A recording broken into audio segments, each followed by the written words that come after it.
ਸਵਾਗਤ। ਮੈਂ ਹਰਜਿੰਦਰ ਸਿੰਘ ਰੰਧਾਵਾ, ਤੁਸੀਂ ਦੇਖ ਰਹੇ ਹੋ ਪੰਜਾਬ ਟੈਲੀਵਿਜ਼ਨ ਔਰ ਮੇਰੇ ਨਾਲ ਨੇ ਸੀਨੀਅਰ ਜਰਨਲਿਸਟ ਸਰਦਾਰ ਹਮੀਦ ਸਿੰਘ ਜੀ, ਇਹਨਾਂ ਦੇ ਨਾਲ ਨੇ ਸਰਦਾਰ ਜਸਪਾਲ ਸਿੰਘ ਸਿੱਧੂ UNI ਤੋਂ ਔਰ ਇਹਨਾਂ ਦੇ ਨਾਲ ਨੇ ਇੰਡੀਅਨ ਐਕਸਪ੍ਰੈਸ ਤੋਂ ਸਰਦਾਰ ਜਗਤਾਰ ਸਿੰਘ। ਤਿੰਨਾਂ ਨੂੰ ਜਿਉ ਆਇਆ। ਥੈਂਕ ਯੂ, ਸ਼ੁਕਰੀਆ ਜੀ। ਪੰਜਾਬ ਦੇ ਹਾਲਾਤ ਬੇਹੱਦ ਘਟਨਾਵਾਂ ਭਰਪੂਰ ਨੇ। ਲੰਘੇ ਦਿਨ ਮੁੱਖ ਮੰਤਰੀ ਭਗਵੰਤ ਮਾਨ ਦੀ ਅਗਵਾਈ ਦੇ ਵਿੱਚ ਨਸ਼ਿਆਂ ਨੂੰ ਲੈ ਕੇ ਇੱਕ ਮਾਮਲਾ ਆਉਂਦਾ, ਫੈਸਲਾ ਹੁੰਦਾ, ਜਿਸ ਤੋਂ ਬਾਅਦ ਗ੍ਰਹਿ ਵਿਭਾਗ ਇੱਕ ਚਿੱਠੀ ਲਿਖ ਦਿੰਦਾ AG ਨੂੰ ਕਿ ਅੱਜ ਹੋਣ ਵਾਲੀ ਸੁਣਵਾਈ ਦੇ ਵਿੱਚ ਜਾ ਕੇ ਸਰਕਾਰ ਦਾ ਪੱਖ ਰੱਖੋ, ਰਿਪੋਰਟਾਂ ਸੀਲਬੰਦ ਖੁਲਵਾਈਆਂ ਜਾਣ। ਤੇ ਅੱਜ ਉਹ ਸੁਣਵਾਈ ਹੁੰਦੀ ਹੈ।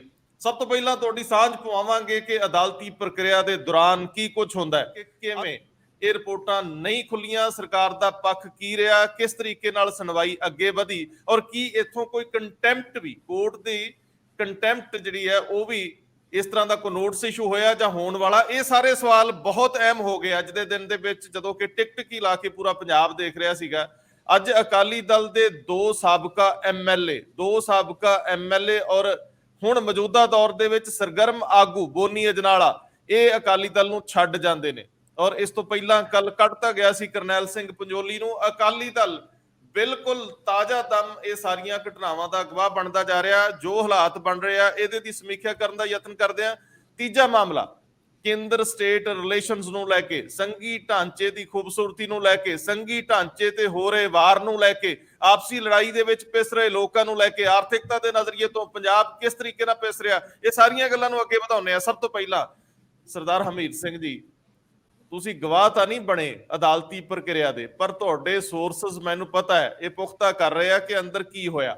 ਹਾਲਾਂਕਿ ਕੱਲ ਉਹ ਪੱਤਰ ਜਿਹੜਾ ਜਾਰੀ ਕੀਤਾ ਗਿਆ ਸੀ AG ਦਫ਼ਤਰ ਨੂੰ, ਜਿਹਦੇ ਚ ਕਿਹਾ ਗਿਆ ਸੀ ਕਿ ਜਾ ਕੇ ਸਰਕਾਰ ਦਾ ਸਟੈਂਡ ਸਪਸ਼ਟ ਕਰੋ, ਦੇਰ ਤੋਂ ਪਈਆਂ ਸੀਲਬੰਦ ਰਿਪੋਰਟਾਂ ਖੁਲਵਾਉਣ ਦੇ ਵਿੱਚ ਹੈਲਪ ਕਰੋ, ਇਹ ਖੁਲਵਾਈਆਂ ਜਾਣ। ਇਹਦੇ ਵਿੱਚ ਸਰਕਾਰ ਕੀ ਸਟੈਂਡ ਲੈਂਦੀ ਆ, ਇਹਦੇ ਵਿੱਚ ਨਵਕਿਰਨ ਸਿੰਘ ਦਾ ਕੀ ਨਜ਼ਰੀਆ ਸੀਗਾ, ਇਹਦੇ ਵਿੱਚ ਸੁਣਵਾਈ ਕਰ ਰਹੇ ਜੱਜਸ ਦਾ ਕੀ ਨਜ਼ਰੀਆ ਸੀ, ਔਰ ਹੁਣ ਮਾਮਲਾ ਕਿੱਥੇ ਖੜਾ, ਕਿ ਇਹਦੇ ਵਿੱਚ ਕਿਸੇ ਕੰਟੈਂਪਟ ਦੇ ਨੋਟਿਸ ਦਾ ਜ਼ਿਕਰ ਵੀ ਹੋਇਆ। ਇਹ ਸਾਰੀਆਂ ਗੱਲਾਂ ਨੂੰ ਅੱਗੇ ਵਧਾਓ ਜਰਾ।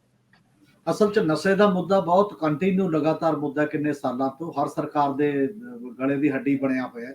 ਕਹਿ ਤਾਂ ਦਿੰਦੀਆਂ ਨੇ ਸਰਕਾਰਾਂ ਕਿ ਹੱਲ ਕਰਾਂਗੇ। ਅੱਜ ਇੱਕ ਗਵਰਨਮੈਂਟ ਨੂੰ ਨੋਟਿਸ ਹੋਇਆ ਸੀ ਕਿ ਤੁਸੀਂ ਦੱਸੋ ਕਿ ਇਹ ਰਿਪੋਰਟਾਂ ਖੁਲਵਾਉਣਾ ਚਾਹੁੰਦੇ ਹੋ ਜਾਂ ਨਹੀਂ। ਨਵਕਿਰਨ ਉਹਨਾਂ ਨੇ ਇੱਕ ਪਟੀਸ਼ਨ ਦਾਇਰ ਕੀਤੀ ਹੋਈ ਹੈ ਕਿ ਇਹ ਰਿਪੋਰਟਾਂ ਖੁੱਲ੍ਹ ਕਿਉਂ ਨਹੀਂ ਰਹੀਆਂ। ਪੰਜਾਬ ਦੇ ਲੋਕ ਜਾਣਨਾ ਚਾਹੁੰਦੇ ਨੇ ਕਿ ਕਿਹਦਾ ਨਾਂ ਹੈ, ਫਿਰ ਉਸ ਦੇ ਲਿਹਾਜ਼ ਨਾਲ ਇਨਵੈਸਟੀਗੇਟ ਹੋ ਕੇ ਚਲਾਨ ਪੇਸ਼ ਹੋਵੇ, ਕਾਰਵਾਈ ਕਰੇ ਤਾਂ ਕਿ ਦੋਸ਼ੀ ਕਟਹਿਰੇ 'ਚ ਖੜੇ ਹੋਣ ਕਿਸੇ ਨਾ ਕਿਸੇ ਰੂਪ ਦੇ ਵਿੱਚ। ਉਸੇ ਪਟੀਸ਼ਨ ਤੇ ਸਰਕਾਰ ਨੇ ਅੱਜ ਤੱਕ ਮੰਗਿਆ, ਸਰਕਾਰ ਨੂੰ ਕਿਹਾ ਸੀ ਕਿ ਤੁਸੀਂ ਦੱਸੋ। ਤੇ ਕੱਲ ਦੀ 14 ਫਰਵਰੀ ਦੀ ਚੀਫ ਮਿਨਿਸਟਰ ਦੀ ਹਦਾਇਤ ਨੂੰ ਧਿਆਨ 'ਚ ਰੱਖਦਿਆਂ ਹੋਇਆਂ ਇੱਕ ਚਿੱਠੀ ਸਪੈਸ਼ਲ ਸੈਕਟਰੀ ਹੋਮ ਡਿਪਾਰਟਮੈਂਟ ਦੇ ਵੱਲੋਂ ਉਹ ਜਾਰੀ ਜਿਹੜੀ ਹੋਈ ਹੈ, ਉਹਦੇ ਮੁਤਾਬਕ ਇਹੀ ਸੀ ਸਾਰਾ ਕਿ ਚਾਹੇ ਉਸ ਵੇਲੇ ਦੇ ADGP ਜਿਹੜੇ ਸੀਗੇ ਔਰ ਉਹ ਚਟੋਪਾਧਿਆ ਜਿਹੜੇ ਮਤਲਬ IPS ਅਫਸਰ 1986 ਬੈਚ ਦੇ ਸੀ, ਤੇ ਚਾਹੇ ਕੁਮਰ ਵਿਜੇ ਪ੍ਰਤਾਪ ਦਾ ਮਾਮਲਾ 1998 ਬੈਚ ਦਾ, ਉਹਦੀਆਂ ਰਿਪੋਰਟਾਂ ਜਿੰਨੀਆਂ ਵੀ ਰਿਪੋਰਟਾਂ ਹੋਰ ਨੇ ਉਹ ਸਾਰੀਆਂ ਰਿਪੋਰਟਾਂ ਬਾਰੇ ਪੁੱਛਿਆ ਸੀ। ਤਾਂ ਬੜਾ ਕਲੀਅਰ ਉਹ ਚਿੱਠੀ ਦੇ ਲਾਸਟ ਦੇ ਵਿੱਚ ਇਹ ਕਿਹਾ ਗਿਆ ਐਡਵੋਕੇਟ ਜਨਰਲ ਨੂੰ ਕਿ ਸਰਕਾਰ ਇਹ ਚਾਹੁੰਦੀ ਹੈ, ਸਾਨੂੰ ਕੋਈ ਇਤਰਾਜ਼ ਨਹੀਂ, ਔਰ ਇਹ ਖੁੱਲਣੀਆਂ ਚਾਹੀਦੀਆਂ ਨੇ ਔਰ ਖੁੱਲ ਕੇ ਮਤਲਬ ਸਾਹਮਣੇ ਆਉਣੀਆਂ ਚਾਹੀਦੀਆਂ ਨੇ ਜੋ ਵੀ ਬੰਦੇ ਚਲਵਾਉਣ ਨੇ। ਸਰਦਾਰ ਹਮੀਦ ਸਿੰਘ ਜੀ, ਜਦੋਂ ਇਸ ਪੱਤਰ ਦੇ ਮੁਤਾਬਕ ਅੱਜ ਸੁਣਵਾਈ ਸ਼ੁਰੂ ਹੁੰਦੀ ਹੈ, ਜਿਹਦੇ ਚ AG ਦਫ਼ਤਰ ਵੱਲੋਂ ਜਾ ਕੇ ਕਿਹਾ ਜਾਣਾ ਸੀ ਕਿ ਸਰਕਾਰ ਇੱਛਾਵਾਨ ਹੈ ਕਿ ਇਹ ਰਿਪੋਰਟਾਂ ਖੋਲਤੀਆਂ ਜਾਣ, ਸੀਲਬੰਦ ਲਿਫਾਫੇ ਖੋਲਤੇ ਜਾਣ, ਤੇ ਜਦੋਂ ਸੁਣਵਾਈ ਸ਼ੁਰੂ ਹੁੰਦੀ ਹੈ ਅੱਜ, ਤੇ ਉਦੋਂ ਕਿਵੇਂ ਸ਼ੁਰੂ ਹੁੰਦੀ ਹੈ? ਸਰਕਾਰ ਆਪਣਾ ਪੱਖ ਇਵੇਂ ਹੀ ਰੱਖਦੀ ਹੈ ਜਿਵੇਂ ਕੱਲ ਸਿਧਾਂਤਕ ਫੈਸਲਾ ਹੋਇਆ ਸੀ? ਉਹਦੇ 'ਚ ਥੋੜਾ ਜਿਹਾ ਫਰਕ ਨਜ਼ਰ ਆਉਂਦਾ ਹੈ ਉਸ ਫੈਸਲੇ 'ਚ। ਜਿਹੜਾ ਚਿੱਠੀ 'ਚ ਜਿੰਨਾ ਕਲੀਅਰ ਹੈ ਕਿ ਅਸੀਂ ਸਾਰੀਆਂ ਰਿਪੋਰਟਾਂ ਖੋਲਣ ਦੇ ਪੱਖ 'ਚ, ਐਡਵੋਕੇਟ ਜਨਰਲ ਨੂੰ ਚਿੱਠੀ ਜਾਂਦੀ ਹੈ ਹੋਮ ਡਿਪਾਰਟਮੈਂਟ ਦੇ ਜਿਹੜਾ ਸੈਕਟਰੀ ਦੇ ਬਿਹਾਫ ਦੇ ਉੱਤੇ, ਸਪੈਸ਼ਲ ਸੈਕਟਰੀ ਦੇ ਦਸਤਖਤ ਨੇ। ਪਰ ਜਦੋਂ ਇਹ ਕਾਰਵਾਈ ਸ਼ੁਰੂ ਹੁੰਦੀ ਹੈ ਅੱਜ, ਮਤਲਬ ਉਸ ਕਾਰਵਾਈ ਦੇ ਦੌਰਾਨ ਇਹ ਕਿਹਾ ਜਾਂਦਾ ਹੈ, ਇਹ ਜਿਹੜੇ ਪਟੀਸ਼ਨਰ ਦੇ ਵਕੀਲ ਨੇ ਜਾਂ ਜਿਨ੍ਹਾਂ ਨੇ ਪਾਇਆ ਹੋਇਆ ਨਵਕਿਰਨ ਸਿੰਘ ਐਡਵੋਕੇਟ, ਉਹਨਾਂ ਦਾ ਇਹ ਕਹਿਣਾ ਹੈ ਕਿ ਉੱਥੇ ਸਰਕਾਰ ਜਿਹੜਾ ਐਡਵੋਕੇਟ ਜਨਰਲ ਦਾ ਦਫ਼ਤਰ ਹੈ ਉਹ ਸਟੈਂਡ ਲੈਂਦਾ ਹੈ ਕਿ ਅਸੀਂ ਜਿਹੜੀਆਂ ਰਿਪੋਰਟਾਂ ਦੇ ਉੱਤੇ ਸਾਰੀ SIT ਦੇ ਮੈਂਬਰਾਂ ਦੇ ਦਸਤਖਤ ਨੇ, ਉਹਨਾਂ ਨੂੰ ਖੋਲਣ ਤੇ ਸਾਨੂੰ ਕੋਈ ਇਤਰਾਜ਼ ਨਹੀਂ, ਉਹ ਖੁੱਲਣੇ ਚਾਹੀਦੇ ਨੇ। ਜਿੱਥੇ ਕਿਤੇ ਇੱਕ ਮੈਂਬਰ ਦਾ ਦਸਤਖਤ ਹੈ ਉਹਨੂੰ ਛੱਡ ਕੇ, ਤਾਂ ਉੱਥੇ ਗੱਲ ਤੁਰਦੀ ਆ ਉਹ ਕਿਹੜੀ ਰਿਪੋਰਟ ਹੈ ਜਿਹੜੀ ਇੱਕ ਮੈਂਬਰ ਨੂੰ ਛੱਡ ਕੇ ਹੈ। ਤਾਂ ਕਿਹਾ ਜਾਂਦਾ ਕਿ ਉਹ 4 ਰਿਪੋਰਟਾਂ ਨੇ ਜੀ, ਜਿਹਦੇ ਚ ਇੱਕ ਚਟੋਪਾਧਿਆ ਦੇ ਦਸਤਖਤਾਂ ਵਾਲੀ ਇਕੱਲੇ ਦੀ ਰਿਪੋਰਟ ਹੈ ਜਿਹੜੀ ਉਹਦੇ ਨਾਲ ਲਾਈ ਹੋਈ ਹੈ ਕਿ ਉਹਨੂੰ ਅਸੀਂ ਨਹੀਂ ਅਜੇ ਖੋਲਣ ਦੇ ਪੱਖ ਦੇ ਵਿੱਚ। ਹੁਣ ਇਹਨਾਂ ਦਾ ਇਹ ਕਹਿਣਾ ਪਟੀਸ਼ਨਰ ਦਾ ਵੀ ਸਾਨੂੰ ਤਾਂ ਤਿੰਨੇ ਪਤਾ ਸੀ ਰਿਪੋਰਟਾਂ ਤੇ ਸਾਡੇ ਆਰਡਰ ਦੇ ਵਿੱਚ ਵੀ ਤਿੰਨ ਹੀ ਸੀ, ਇਹ ਚੌਥੀ ਕਿੱਥੋਂ ਆ ਗਈ। ਇਹ ਹੁਣ ਜਾਂ ਤਾਂ ਚਟੋਪਾਧਿਆਏ ਖੁਦ ਕਲੀਅਰ ਕਰ ਸਕਦੇ ਨੇ, ਜਾਂ ਸਰਕਾਰ ਜੇ ਉਹਨੂੰ ਪਤਾ ਐਡਵੋਕੇਟ ਜਨਰਲ ਦੇ ਦਫ਼ਤਰ ਨੂੰ ਕਿ ਚੌਥੀ ਉਹ ਕਿੱਥੇ ਪਈ ਹੈ, ਕਿੱਥੋਂ ਆ ਗਈ, ਉਹ ਕਲੀਅਰ ਹੋਣੀ ਚਾਹੀਦੀ ਹੈ। ਜਾਂ ਫਿਰ ਇਹ ਹੈ ਕਿ ਜਦੋਂ ਸਰਕਾਰ ਦਾ ਕਲੀਅਰ ਆਰਡਰ ਹੈ, ਹੋਮ ਡਿਪਾਰਟਮੈਂਟ ਤੋਂ ਜਾਂਦਾ ਹੈ, ਤਾਂ ਐਡਵੋਕੇਟ ਜਨਰਲ ਦੇ ਦਫ਼ਤਰ ਨੇ ਆਪਣੇ ਆਪ ਫਿਰ ਕਿਵੇਂ ਉਹਦੇ ਚ ਵਖਰੇਵਾ ਕਰ ਲਿਆ ਕਿ ਕੋਈ ਜੀ ਚ ਅਸੀਂ ਆਹ ਕਰਾਂਗੇ, ਇਹਦੇ ਚ ਅਸੀਂ ਆਹ ਕਰਾਂਗੇ। ਚਿੱਠੀ ਤਾਂ ਬੜੀ ਕਲੀਅਰ ਹੈ ਉਸ ਮਾਮਲੇ ਚ, ਉਹ ਕਲੈਰਿਟੀ ਐਡਵੋਕੇਟ ਜਨਰਲ ਦੇ ਦਫ਼ਤਰ ਨੂੰ ਦੇਣੀ ਪਏਗੀ। ਮਤਲਬ ਲੋਕਾਂ ਦੇ ਸਾਹਮਣੇ ਪੰਜਾਬ ਦੇ ਲੋਕ ਇਹ ਜਾਣਨਾ ਚਾਹੁੰਦੇ ਨੇ। ਜਾਂ ਫਿਰ ਸਰਕਾਰ ਇਹ ਦੁਬਾਰਾ ਪੁੱਛੇ ਉਹਨੂੰ ਜਾ ਕੇ ਮੁੜ ਕੇ ਕਿ ਭਾਈ ਸਾਹਿਬ ਤੁਹਾਨੂੰ ਹਦਾਇਤ ਹੋਈ ਸੀ, ਇਸ ਹਦਾਇਤ ਦੇ ਮੁਤਾਬਕ ਤੁਸੀਂ ਵਿੱਚ ਦੀ ਕਿਤੇ ਗੱਲ ਕਰ ਲਈ, ਕਿਸੇ ਮਤਲਬ ਚੀਫ ਮਿਨਿਸਟਰ ਨਾਲ ਕਰ ਲਈ, ਕਿਸੇ ਬਾਕੀ ਦੇ ਹੋਰ ਨਾਲ ਤਾਂ ਹੋ ਨਹੀਂ ਸਕਦੀ ਕਿਉਂਕਿ ਹੋਮ ਡਿਪਾਰਟਮੈਂਟ ਵੀ ਚੀਫ ਮਿਨਿਸਟਰ ਦੇ ਕੋਲ ਹੈ। ਤਾਂ ਇਹ ਤਬਦੀਲੀ ਕਿਵੇਂ ਦਿਖਾਈ ਦਿੰਦੀ ਹੈ, ਇਹ ਇੱਕ ਇੰਟਰਸਟਿੰਗ ਗੱਲ ਹੈ। ਦੂਜੀ ਗੱਲ, ਇਸੇ ਸਮੇਂ ਦੌਰਾਨ ਇੱਕ ਹੋਰ ਘਟਨਾਕ੍ਰਮ ਵਾਪਰਦਾ। ਉਹ ਘਟਨਾਕ੍ਰਮ ਇਹ ਵਾਪਰਦਾ ਕਿ ਉੱਥੇ ਉਹ ਮੌਜੂਦ ਹੁੰਦੇ ਨੇ ਡੀਐਸਪੀ ਸੇਖੋਂ, ਸਾਬਕਾ ਡੀਐਸਪੀ ਜਿਹੜੇ ਅੱਜ ਕੱਲ ਕਾਫੀ ਵੋਕਲ ਨੇ, ਸੈਮੀਨਾਰ ਮਤਲਬ ਪ੍ਰੈਸ ਕਾਨਫਰੰਸਾਂ ਕਰਕੇ ਜਿਨ੍ਹਾਂ ਨੇ ਕੁਝ ਜੱਜਾਂ ਦਾ ਨਾਮ ਲਿਆ ਤੇ ਕਾਫੀ ਨਾਮ ਲਏ ਪਿਛਲੇ ਦਿਨਾਂ ਦੇ ਵਿੱਚ ਵੀ ਜਾ ਕੇ। ਜਸਟਿਸ ਸੰਧਾਵਾਲੀਆ ਨੇ ਪੁੱਛਿਆ, ਕਹਿੰਦੇ ਜਦੋਂ ਇਹਨਾਂ ਦਾ ਇਹ ਕਹਿਣਾ ਵੀ ਜਦੋਂ ਆਵਾਜ਼ ਦਿੱਤੀ ਕਿ ਇੱਥੇ ਸੇਖੋਂ ਵੀ ਨੇ, ਉਹ ਕਹਿੰਦੇ ਹਾਂ ਵੀ ਅੱਗੇ ਆ ਜਾਓ ਤੁਸੀਂ, ਤੁਹਾਨੂੰ ਤਾਂ ਅਸੀਂ ਨੋਟਿਸ ਦੇਣ ਲੱਗਿਆ, ਤੁਸੀਂ ਜੋ ਬੋਲ ਰਹੇ ਹੋ ਜੱਜਾਂ ਤੇ ਹਾਈ ਕੋਰਟ ਦੇ ਮੁਕਾਬਲੇ। ਔਰ ਇਹ ਕਹਿ ਕੇ ਉੱਥੇ ਪਬਲਿਕਲੀ ਸੇਖੋਂ ਨੇ ਇਹ ਵੀ ਕਿਹਾ ਵੀ ਮੈਂ ਤਾਂ ਜੇਲ੍ਹ ਜਾਣ ਲਈ ਵੀ ਤਿਆਰ ਆ, ਭੇਜ ਦਿਓ। ਕਹਿੰਦੇ ਉਹ ਕੋਈ ਨਹੀਂ, ਉਹ ਵੀ ਭੇਜਾਂਗੇ, ਪਹਿਲਾਂ ਨੋਟਿਸ ਦਾ ਜਵਾਬ ਦੇ ਦਿਓ। ਤੇ ਇਹ ਜਿਹੜੀ ਇਨਫੋਰਮੇਸ਼ਨ ਹੈ ਹੁਣ ਤੱਕ ਦੀ, ਨਵਕਿਰਨ ਸਿੰਘ ਉਹਨਾਂ ਦੀ ਨੋਟਿਸ, ਉਹਨਾਂ ਦਾ ਮੰਨਣਾ ਕਿ ਨੋਟਿਸ ਹੋ ਗਿਆ ਲਗਭਗ, ਤੇ ਉਹਦਾ ਜਵਾਬ ਹੋਊਗਾ, ਕੀ ਹੋਏਗਾ ਅਗਲਾ ਸਵਾਲ ਉਦੋਂ ਬਾਅਦ ਦਾ ਸਵਾਲ ਹੈ। ਫਿਰ ਉੱਥੇ ਰੌਲਾ ਜਿਹਾ ਪੈ ਗਿਆ ਤੇ ਇਹਦੀ ਅਗਲੀ ਡੇਟ ਵੀ ਹੁਣ ਆਨਲਾਈਨ ਪਤਾ ਚੱਲੇਗੀ ਕਿ ਡੇਟ ਕਿਹੜੀ ਪਈ ਹੈ। ਕਹਿੰਦੇ ਨੇ ਕਾਫੀ ਹੰਗਾਮਾ ਜਿਹਾ ਹੋ ਗਿਆ ਅਦਾਲਤ ਦੇ ਅੰਦਰ ਇਸ ਸਾਰੇ ਮੁੱਦੇ ਨੂੰ ਲੈ ਕੇ, ਕਿਉਂਕਿ ਮਾਮਲਾ ਡਰੱਗ ਦੀ ਬਜਾਏ ਫਿਰ ਉਹ ਜੱਜਾਂ ਦੀ ਆਪਸੀ, ਜੱਜ ਵਰਸਜ ਸੇਖੋਂ ਜਿਹੜਾ ਉਹ ਗੱਲ ਕਰ ਰਹੇ ਸੀ ਉਹਨਾਂ ਤੇ ਹੋ ਗਿਆ, ਉਹ ਹੱਲਾ ਜਿਹਾ ਮਚ ਗਿਆ ਤੇ ਇੰਨੇ ਨੂੰ ਅਡਜੌਰਨ ਹੋ ਗਿਆ ਇਹ ਕੇਸ ਕਿ ਅਗਲੇ ਡੇਟ ਜਿਹੜੀ ਵੀ ਪਏਗੀ। ਹੁਣ ਇਹਦੇ ਤਿੰਨ ਚਾਰ ਇਹੀ ਮੇਜਰ ਪੁਆਇੰਟ ਨੇ। ਇੱਕ ਤਾਂ ਡਰੱਗ ਤੇ ਫੋਕਸ ਰਹੇ, ਤੇ ਉਹ ਫੋਕਸ ਰਹੇ ਕਿ ਰਿਪੋਰਟਾਂ ਖੋਲਣ, ਔਰ ਉਹ ਜਿਹੜੇ ਲੋਕ ਜਾਣਨਾ ਚਾਹੁੰਦੇ ਨੇ ਕਿ ਕੁਝ ਪੁਲਿਸ ਅਫਸਰਾਂ ਦੇ ਨਾਮ ਨੇ ਜਿਹੜੇ ਉਹਨਾਂ ਦਿਨਾਂ 'ਚ ਖਬਰਾਂ ਛਪ ਰਹੀਆਂ ਸੀ ਕੰਟਰੋਵਰਸੀ ਦੇ ਵਿੱਚ, ਇੰਦਰਜੀਤ ਇੰਸਪੈਕਟਰ ਤੋਂ ਲੈ ਕੇ ਰਾਜਜੀਤ ਐਸਐਸਪੀ ਤੱਕ, ਉਹ ਸਾਰਿਆਂ ਦਾ ਇੱਕ ਨਾਮ ਆਉਂਦੇ ਰਹੇ ਕਿ ਇਹੋ ਜਿਹੇ ਨਾਮ ਕਿਸੇ ਰਿਪੋਰਟ ਦੇ ਵਿੱਚ ਹੈ ਨੇ। ਕੀ ਉਹ ਪਹਿਲੀਆਂ ਤਿੰਨਾਂ ਦੇ ਵਿੱਚੋਂ ਨੇ ਜਾਂ ਫਿਰ ਕੱਲੀ ਦੇ ਵਿੱਚ ਆ ਰਿਹਾ ਕਿਸੇ ਦੇ ਮਾਮਲੇ ਦੇ ਵਿੱਚ? ਇਹ ਕਿਉਰਿਓਸਿਟੀ ਲੋਕਾਂ ਦੀ ਹਜੇ ਬਣੀ ਹੋਈ ਹੈ ਕਿ ਕਿਸ ਲੈਵਲ ਦਾ ਨਾ ਹੈ ਵੀ ਹੈ ਜਾਂ ਨਹੀਂ ਵੀ ਹੈ, ਵੈਸੇ ਹੀ ਆਉਂਦੇ ਰਹੇ। ਇਹ ਅਜੇ ਵੀ ਨਹੀਂ ਗੱਲ ਬਣੀ, ਅੱਜ ਦੀ ਪੇਸ਼ੀ ਤੇ ਵੀ ਗੱਲ ਨਹੀਂ ਬਣ ਸਕੀ ਉਸ ਪੱਧਰ ਦੀ, ਬਾਵਜੂਦ ਇਹਦੇ ਕਿ ਸਰਕਾਰ ਨੇ ਕਲੀਅਰ ਸਿਗਨਲ ਦਿੱਤਾ ਸੀ ਕਿ ਖੋਲ ਦਿਓ ਉਹ।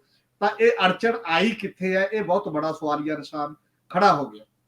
ਇਹ ਕਾਫੀ ਵੱਡਾ ਸਵਾਲ ਹੈ ਕਿ ਆਖਰ ਅਦਾਲਤ ਵਿੱਚ ਸਰਕਾਰ ਵੱਲੋਂ ਸਾਫ਼ ਗੋਈ ਨਾਲ ਕਈ ਗੱਲ ਕਿਉਂ ਨਹੀਂ ਰੱਖੀ ਗਈ, ਜਾਂ 3 ਤੇ 4 ਰਿਪੋਰਟਾਂ ਵਿਚਲਾ ਭੇਦ ਕੀ ਆ, ਔਰ ਦੂਜੀ ਗੱਲ ਕਿ ਕੀ ਚਟੋਪਾਧਿਆਏ ਦੀ ਰਿਪੋਰਟ ਤੇ ਬਾਕੀ ਕਿਹਦੇ ਸਾਈਨ ਨਹੀਂ ਹੈਗੇ, ਕਿਉਂ ਨਹੀਂ ਹੈਗੇ? ਇਹ ਸਵਾਲ ਕਾਫੀ ਵੱਡੇ ਹੋਣ ਵਾਲੇ ਆ।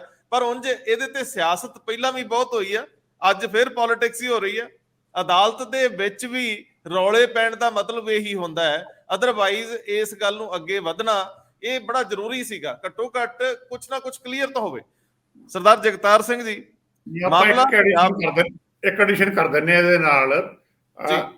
ਨਵਜੋਤ ਸਿੱਧੂ ਹੋਰਾਂ ਨੇ ਇੱਕ ਰਿਪੋਰਟ ਆਪਣੇ ਵੱਲੋਂ ਇਧਰੋਂ ਲੀਕ ਹੋਈ ਰਿਲੀਜ਼ ਕੀਤੀ ਸੀ ਕਿ ਉਹ ਰਿਪੋਰਟ ਵੀ ਹਾਈ ਕੋਰਟ ਦੀਆਂ ਇਹਨਾਂ ਰਿਪੋਰਟਾਂ ਦਾ ਪਾਰਟ ਹੈ, ਕਿਵੇਂ ਹੈ ਇਹ ਗੱਲ ਦੇਖਣ ਵਾਲੀ ਹੈ। ਬਾਕੀ ਹੁਣ ਤੁਸੀਂ ਇਹ ਸਰਦਾਰ ਜਗਤਾਰ ਸਿੰਘ ਜੀ ਉਹ ਰਿਪੋਰਟ ਸੀਗੀ ਜਿਹੜੀ ਐਸਟੀਐਫ ਹਰਪ੍ਰੀਤ ਸਿੰਘ ਦੀ ਅਗਵਾਈ ਵਾਲੀ ਸੀ, ਉਹਦੀ ਸੀ, ਔਰ ਉਹ ਪਿਛਲੀ ਤਾਰੀਖ ਤੇ ਸ਼ਾਇਦ ਸਰਕਾਰ ਨੂੰ ਹੈਂਡਓਵਰ ਕਰਕੇ ਉਹਦੇ ਤੇ ਐਕਸ਼ਨ ਟੇਕਨ ਰਿਪੋਰਟ ਮੰਗੀ ਗਈ ਹੈ। ਔਰ ਇਹ ਉਹੀ ਰਿਪੋਰਟ ਸੀ ਜਿਹੜੀ ਬਾਅਦ ਦੇ ਵਿੱਚ ਚੰਨੀ ਸਰਕਾਰ ਵੇਲੇ ਖੋਲ ਕੇ ਬਿਕਰਮ ਸਿੰਘ ਮਜੀਠੀਆ ਦੇ ਖਿਲਾਫ FIR ਹੋਈ ਸੀਗੀ। ਉਹ ਸਾਰੇ ਮਾਮਲੇ ਉਵੇਂ ਅੱਗੇ ਵਧ ਰਹੇ ਆ, ਪਰ ਇਹ ਪੁਲਿਸ ਅਫਸਰਾਂ ਨਾਲ ਤੇ ਬਾਕੀ ਹੋਰ ਨੈਕਸਸ ਜਿਹੜੇ ਸੀ ਉਹਨਾਂ ਨਾਲ ਜੁੜੀਆਂ 3 ਰਿਪੋਰਟਾਂ ਦਾ ਜ਼ਿਕਰ ਸੀਗਾ। ਇਹਦੇ ED ਦੇ ਨਿਰੰਜਨ ਸਿੰਘ ਵਾਲੀ ਰਿਪੋਰਟ ਵੀ ਸ਼ਾਮਲ ਸੀ, ਉਹ ਬਾਕੀ ਸਾਰੀਆਂ। ਪਰ ਮੈਂ ਹੁਣ ਅੱਗੇ ਆਉਣਾ ਚਾਹੂੰਗਾ ਕਿਉਂਕਿ ਅਕਾਲੀ ਪੋਲਿਟਿਕਸ ਨੂੰ ਤੁਸੀਂ ਬਹੁਤ ਨੇੜਿਓਂ ਵਾਚਿਆ, ਦੇਖਿਆ, ਤੁਸੀਂ ਅਕਾਲੀ ਲੀਡਰਸ਼ਿਪ ਨੂੰ ਪ੍ਰਵਾਨ ਚੜ੍ਹਦਿਆਂ ਔਰ ਉਹਨਾਂ ਦਾ ਡਾਊਨਫਾਲ ਵੀ ਦੇਖਿਆ। ਅੱਜ ਕੱਲ ਜਿਹੜੇ ਇਹ ਘਟਨਾਕ੍ਰਮ ਆ ਇਹਨਾਂ ਨੂੰ ਜ਼ੁਬਾਨ ਕੀ ਦਓਗੇ? ਅੱਜ ਬੋਨੀ ਅਜਨਾਲਾ, ਅਮਰਪਾਲ ਸਿੰਘ ਬੋਨੀ ਅਜਨਾਲਾ, ਡਾਕਟਰ ਰਤਨ ਸਿੰਘ ਦੇ ਪੁੱਤਰ ਔਰ ਇਹਨਾਂ ਦੇ ਨਾਲ ਇਸੇ ਹੀ ਮਾਝੇ ਖੇਤਰ ਦੇ ਵਿੱਚੋਂ ਹੀ ਮਨਮੋਹਨ ਸਿੰਘ ਉਹਨਾਂ ਦਾ ਅਕਾਲੀ ਦਲ ਨੂੰ ਛੱਡ ਕੇ ਬੀਜੇਪੀ ਵੱਲ ਚਲੇ ਜਾਣਾ।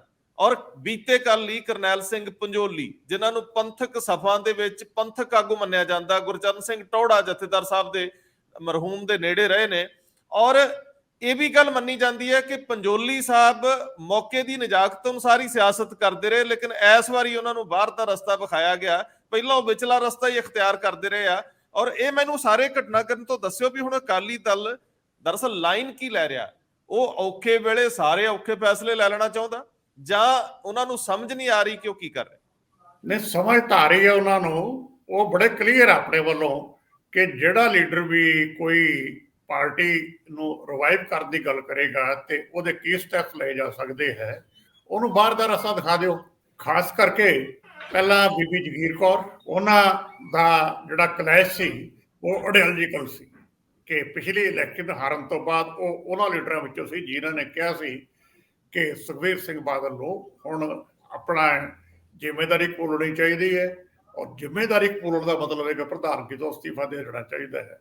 ਇਹ ਗੱਲ ਅੰਦਰੋਂ ਚੱਲ ਰਹੀ। ਝੁੰਦਾ ਕਮੇਟੀ ਦੀ ਰਿਪੋਰਟ ਵੀ ਸੀ ਕਿ ਇਹ ਜ਼ਿੰਮੇਵਾਰੀਆਂ ਲੈਣੀਆਂ ਚਾਹੀਦੀਆਂ ਬਿਨਾਂ ਨਾ ਰਹੇ। ਹੁਣ ਲੇਟੈਸਟ ਆ ਗਿਆ ਆਪਣੇ ਕੋਲ ਕੇਸ ਕਰਨੈਲ ਸਿੰਘ ਪੰਜੋਲੀ ਦਾ। ਪੰਜੋਲੀ ਵੀ ਲਗਾਤਾਰ ਪਬਲਿਕਲੀ ਸਟੇਟਮੈਂਟਾਂ ਦੇ ਰਹੇ ਸੀ ਕਿ ਜਦ ਤੱਕ ਕੋਈ ਡਰੈਸਟਿਕ ਸਟੈਪ ਨਹੀਂ ਲਏ ਜਾਂਦੇ ਪਾਰਟੀ ਰਿਵਾਈਵ ਨਹੀਂ ਹੁੰਦੀ। ਪੰਜੋਲੀ ਹੋਰੀ ਜਥੇਦਾਰ ਟੌੜਾ ਦੇ ਘਰ ਹੀ ਭਲੇ ਆ ਵਰਚੁਅਲੀ। ਸੋ ਇਹਨਾਂ ਦੀ ਸਿਆਸਤ ਉਹਨਾਂ ਦੇ ਨਾਲ ਹੀ ਚੱਲਦੀ ਰਹੀ ਹੈ ਲਗਾਤਾਰ ਹੀ, ਜਾਂ ਉਹਨਾਂ ਤੋਂ ਬਾਅਦ ਉਹਨਾਂ ਦਾ ਜਿਹੜਾ ਗਰੁੱਪ ਸੀ ਉਹਨਾਂ ਦੇ ਕੁਝ ਬੰਦਿਆਂ ਦੇ ਨਾਲ ਚੱਲਦੀ ਰਹੀ ਹੈ, ਮਸਲਨ ਪ੍ਰੇਮ ਸਿੰਘ ਚੰਦੂ ਮਾਜਰਾ ਵਗੈਰਾ, ਇਹ ਸਾਰੇ ਲੋਕ ਇਕੱਠੇ ਸੀ। ਹੁਣ ਕਿੰਨਾ ਕੁ ਨੂੰ ਪਾਰਟੀ ਬਾਹਰ ਦਾ ਰਸਤਾ ਦਿਖਾਏਗੀ, ਗੱਲ ਇਹ ਹੈ। ਇਸ਼ੂ ਇਹ ਹੈ ਕਿ ਕਰੈਕਟਿਵ ਸਟੈਪਸ ਲਏ ਜਾਣਗੇ ਜਾਂ ਨਹੀਂ। ਅੱਜ ਕੱਲ੍ਹ ਜਿਹੜੀ ਸਿਆਸਤ ਹੈ ਉਹ ਕੋਈ ਬਹੁਤੀ ਕਮਿਟਮੈਂਟ ਵਾਲੀ ਨਹੀਂ, ਆਈਡੀਓਲੋਜੀਕਲ ਵਾਲੀ।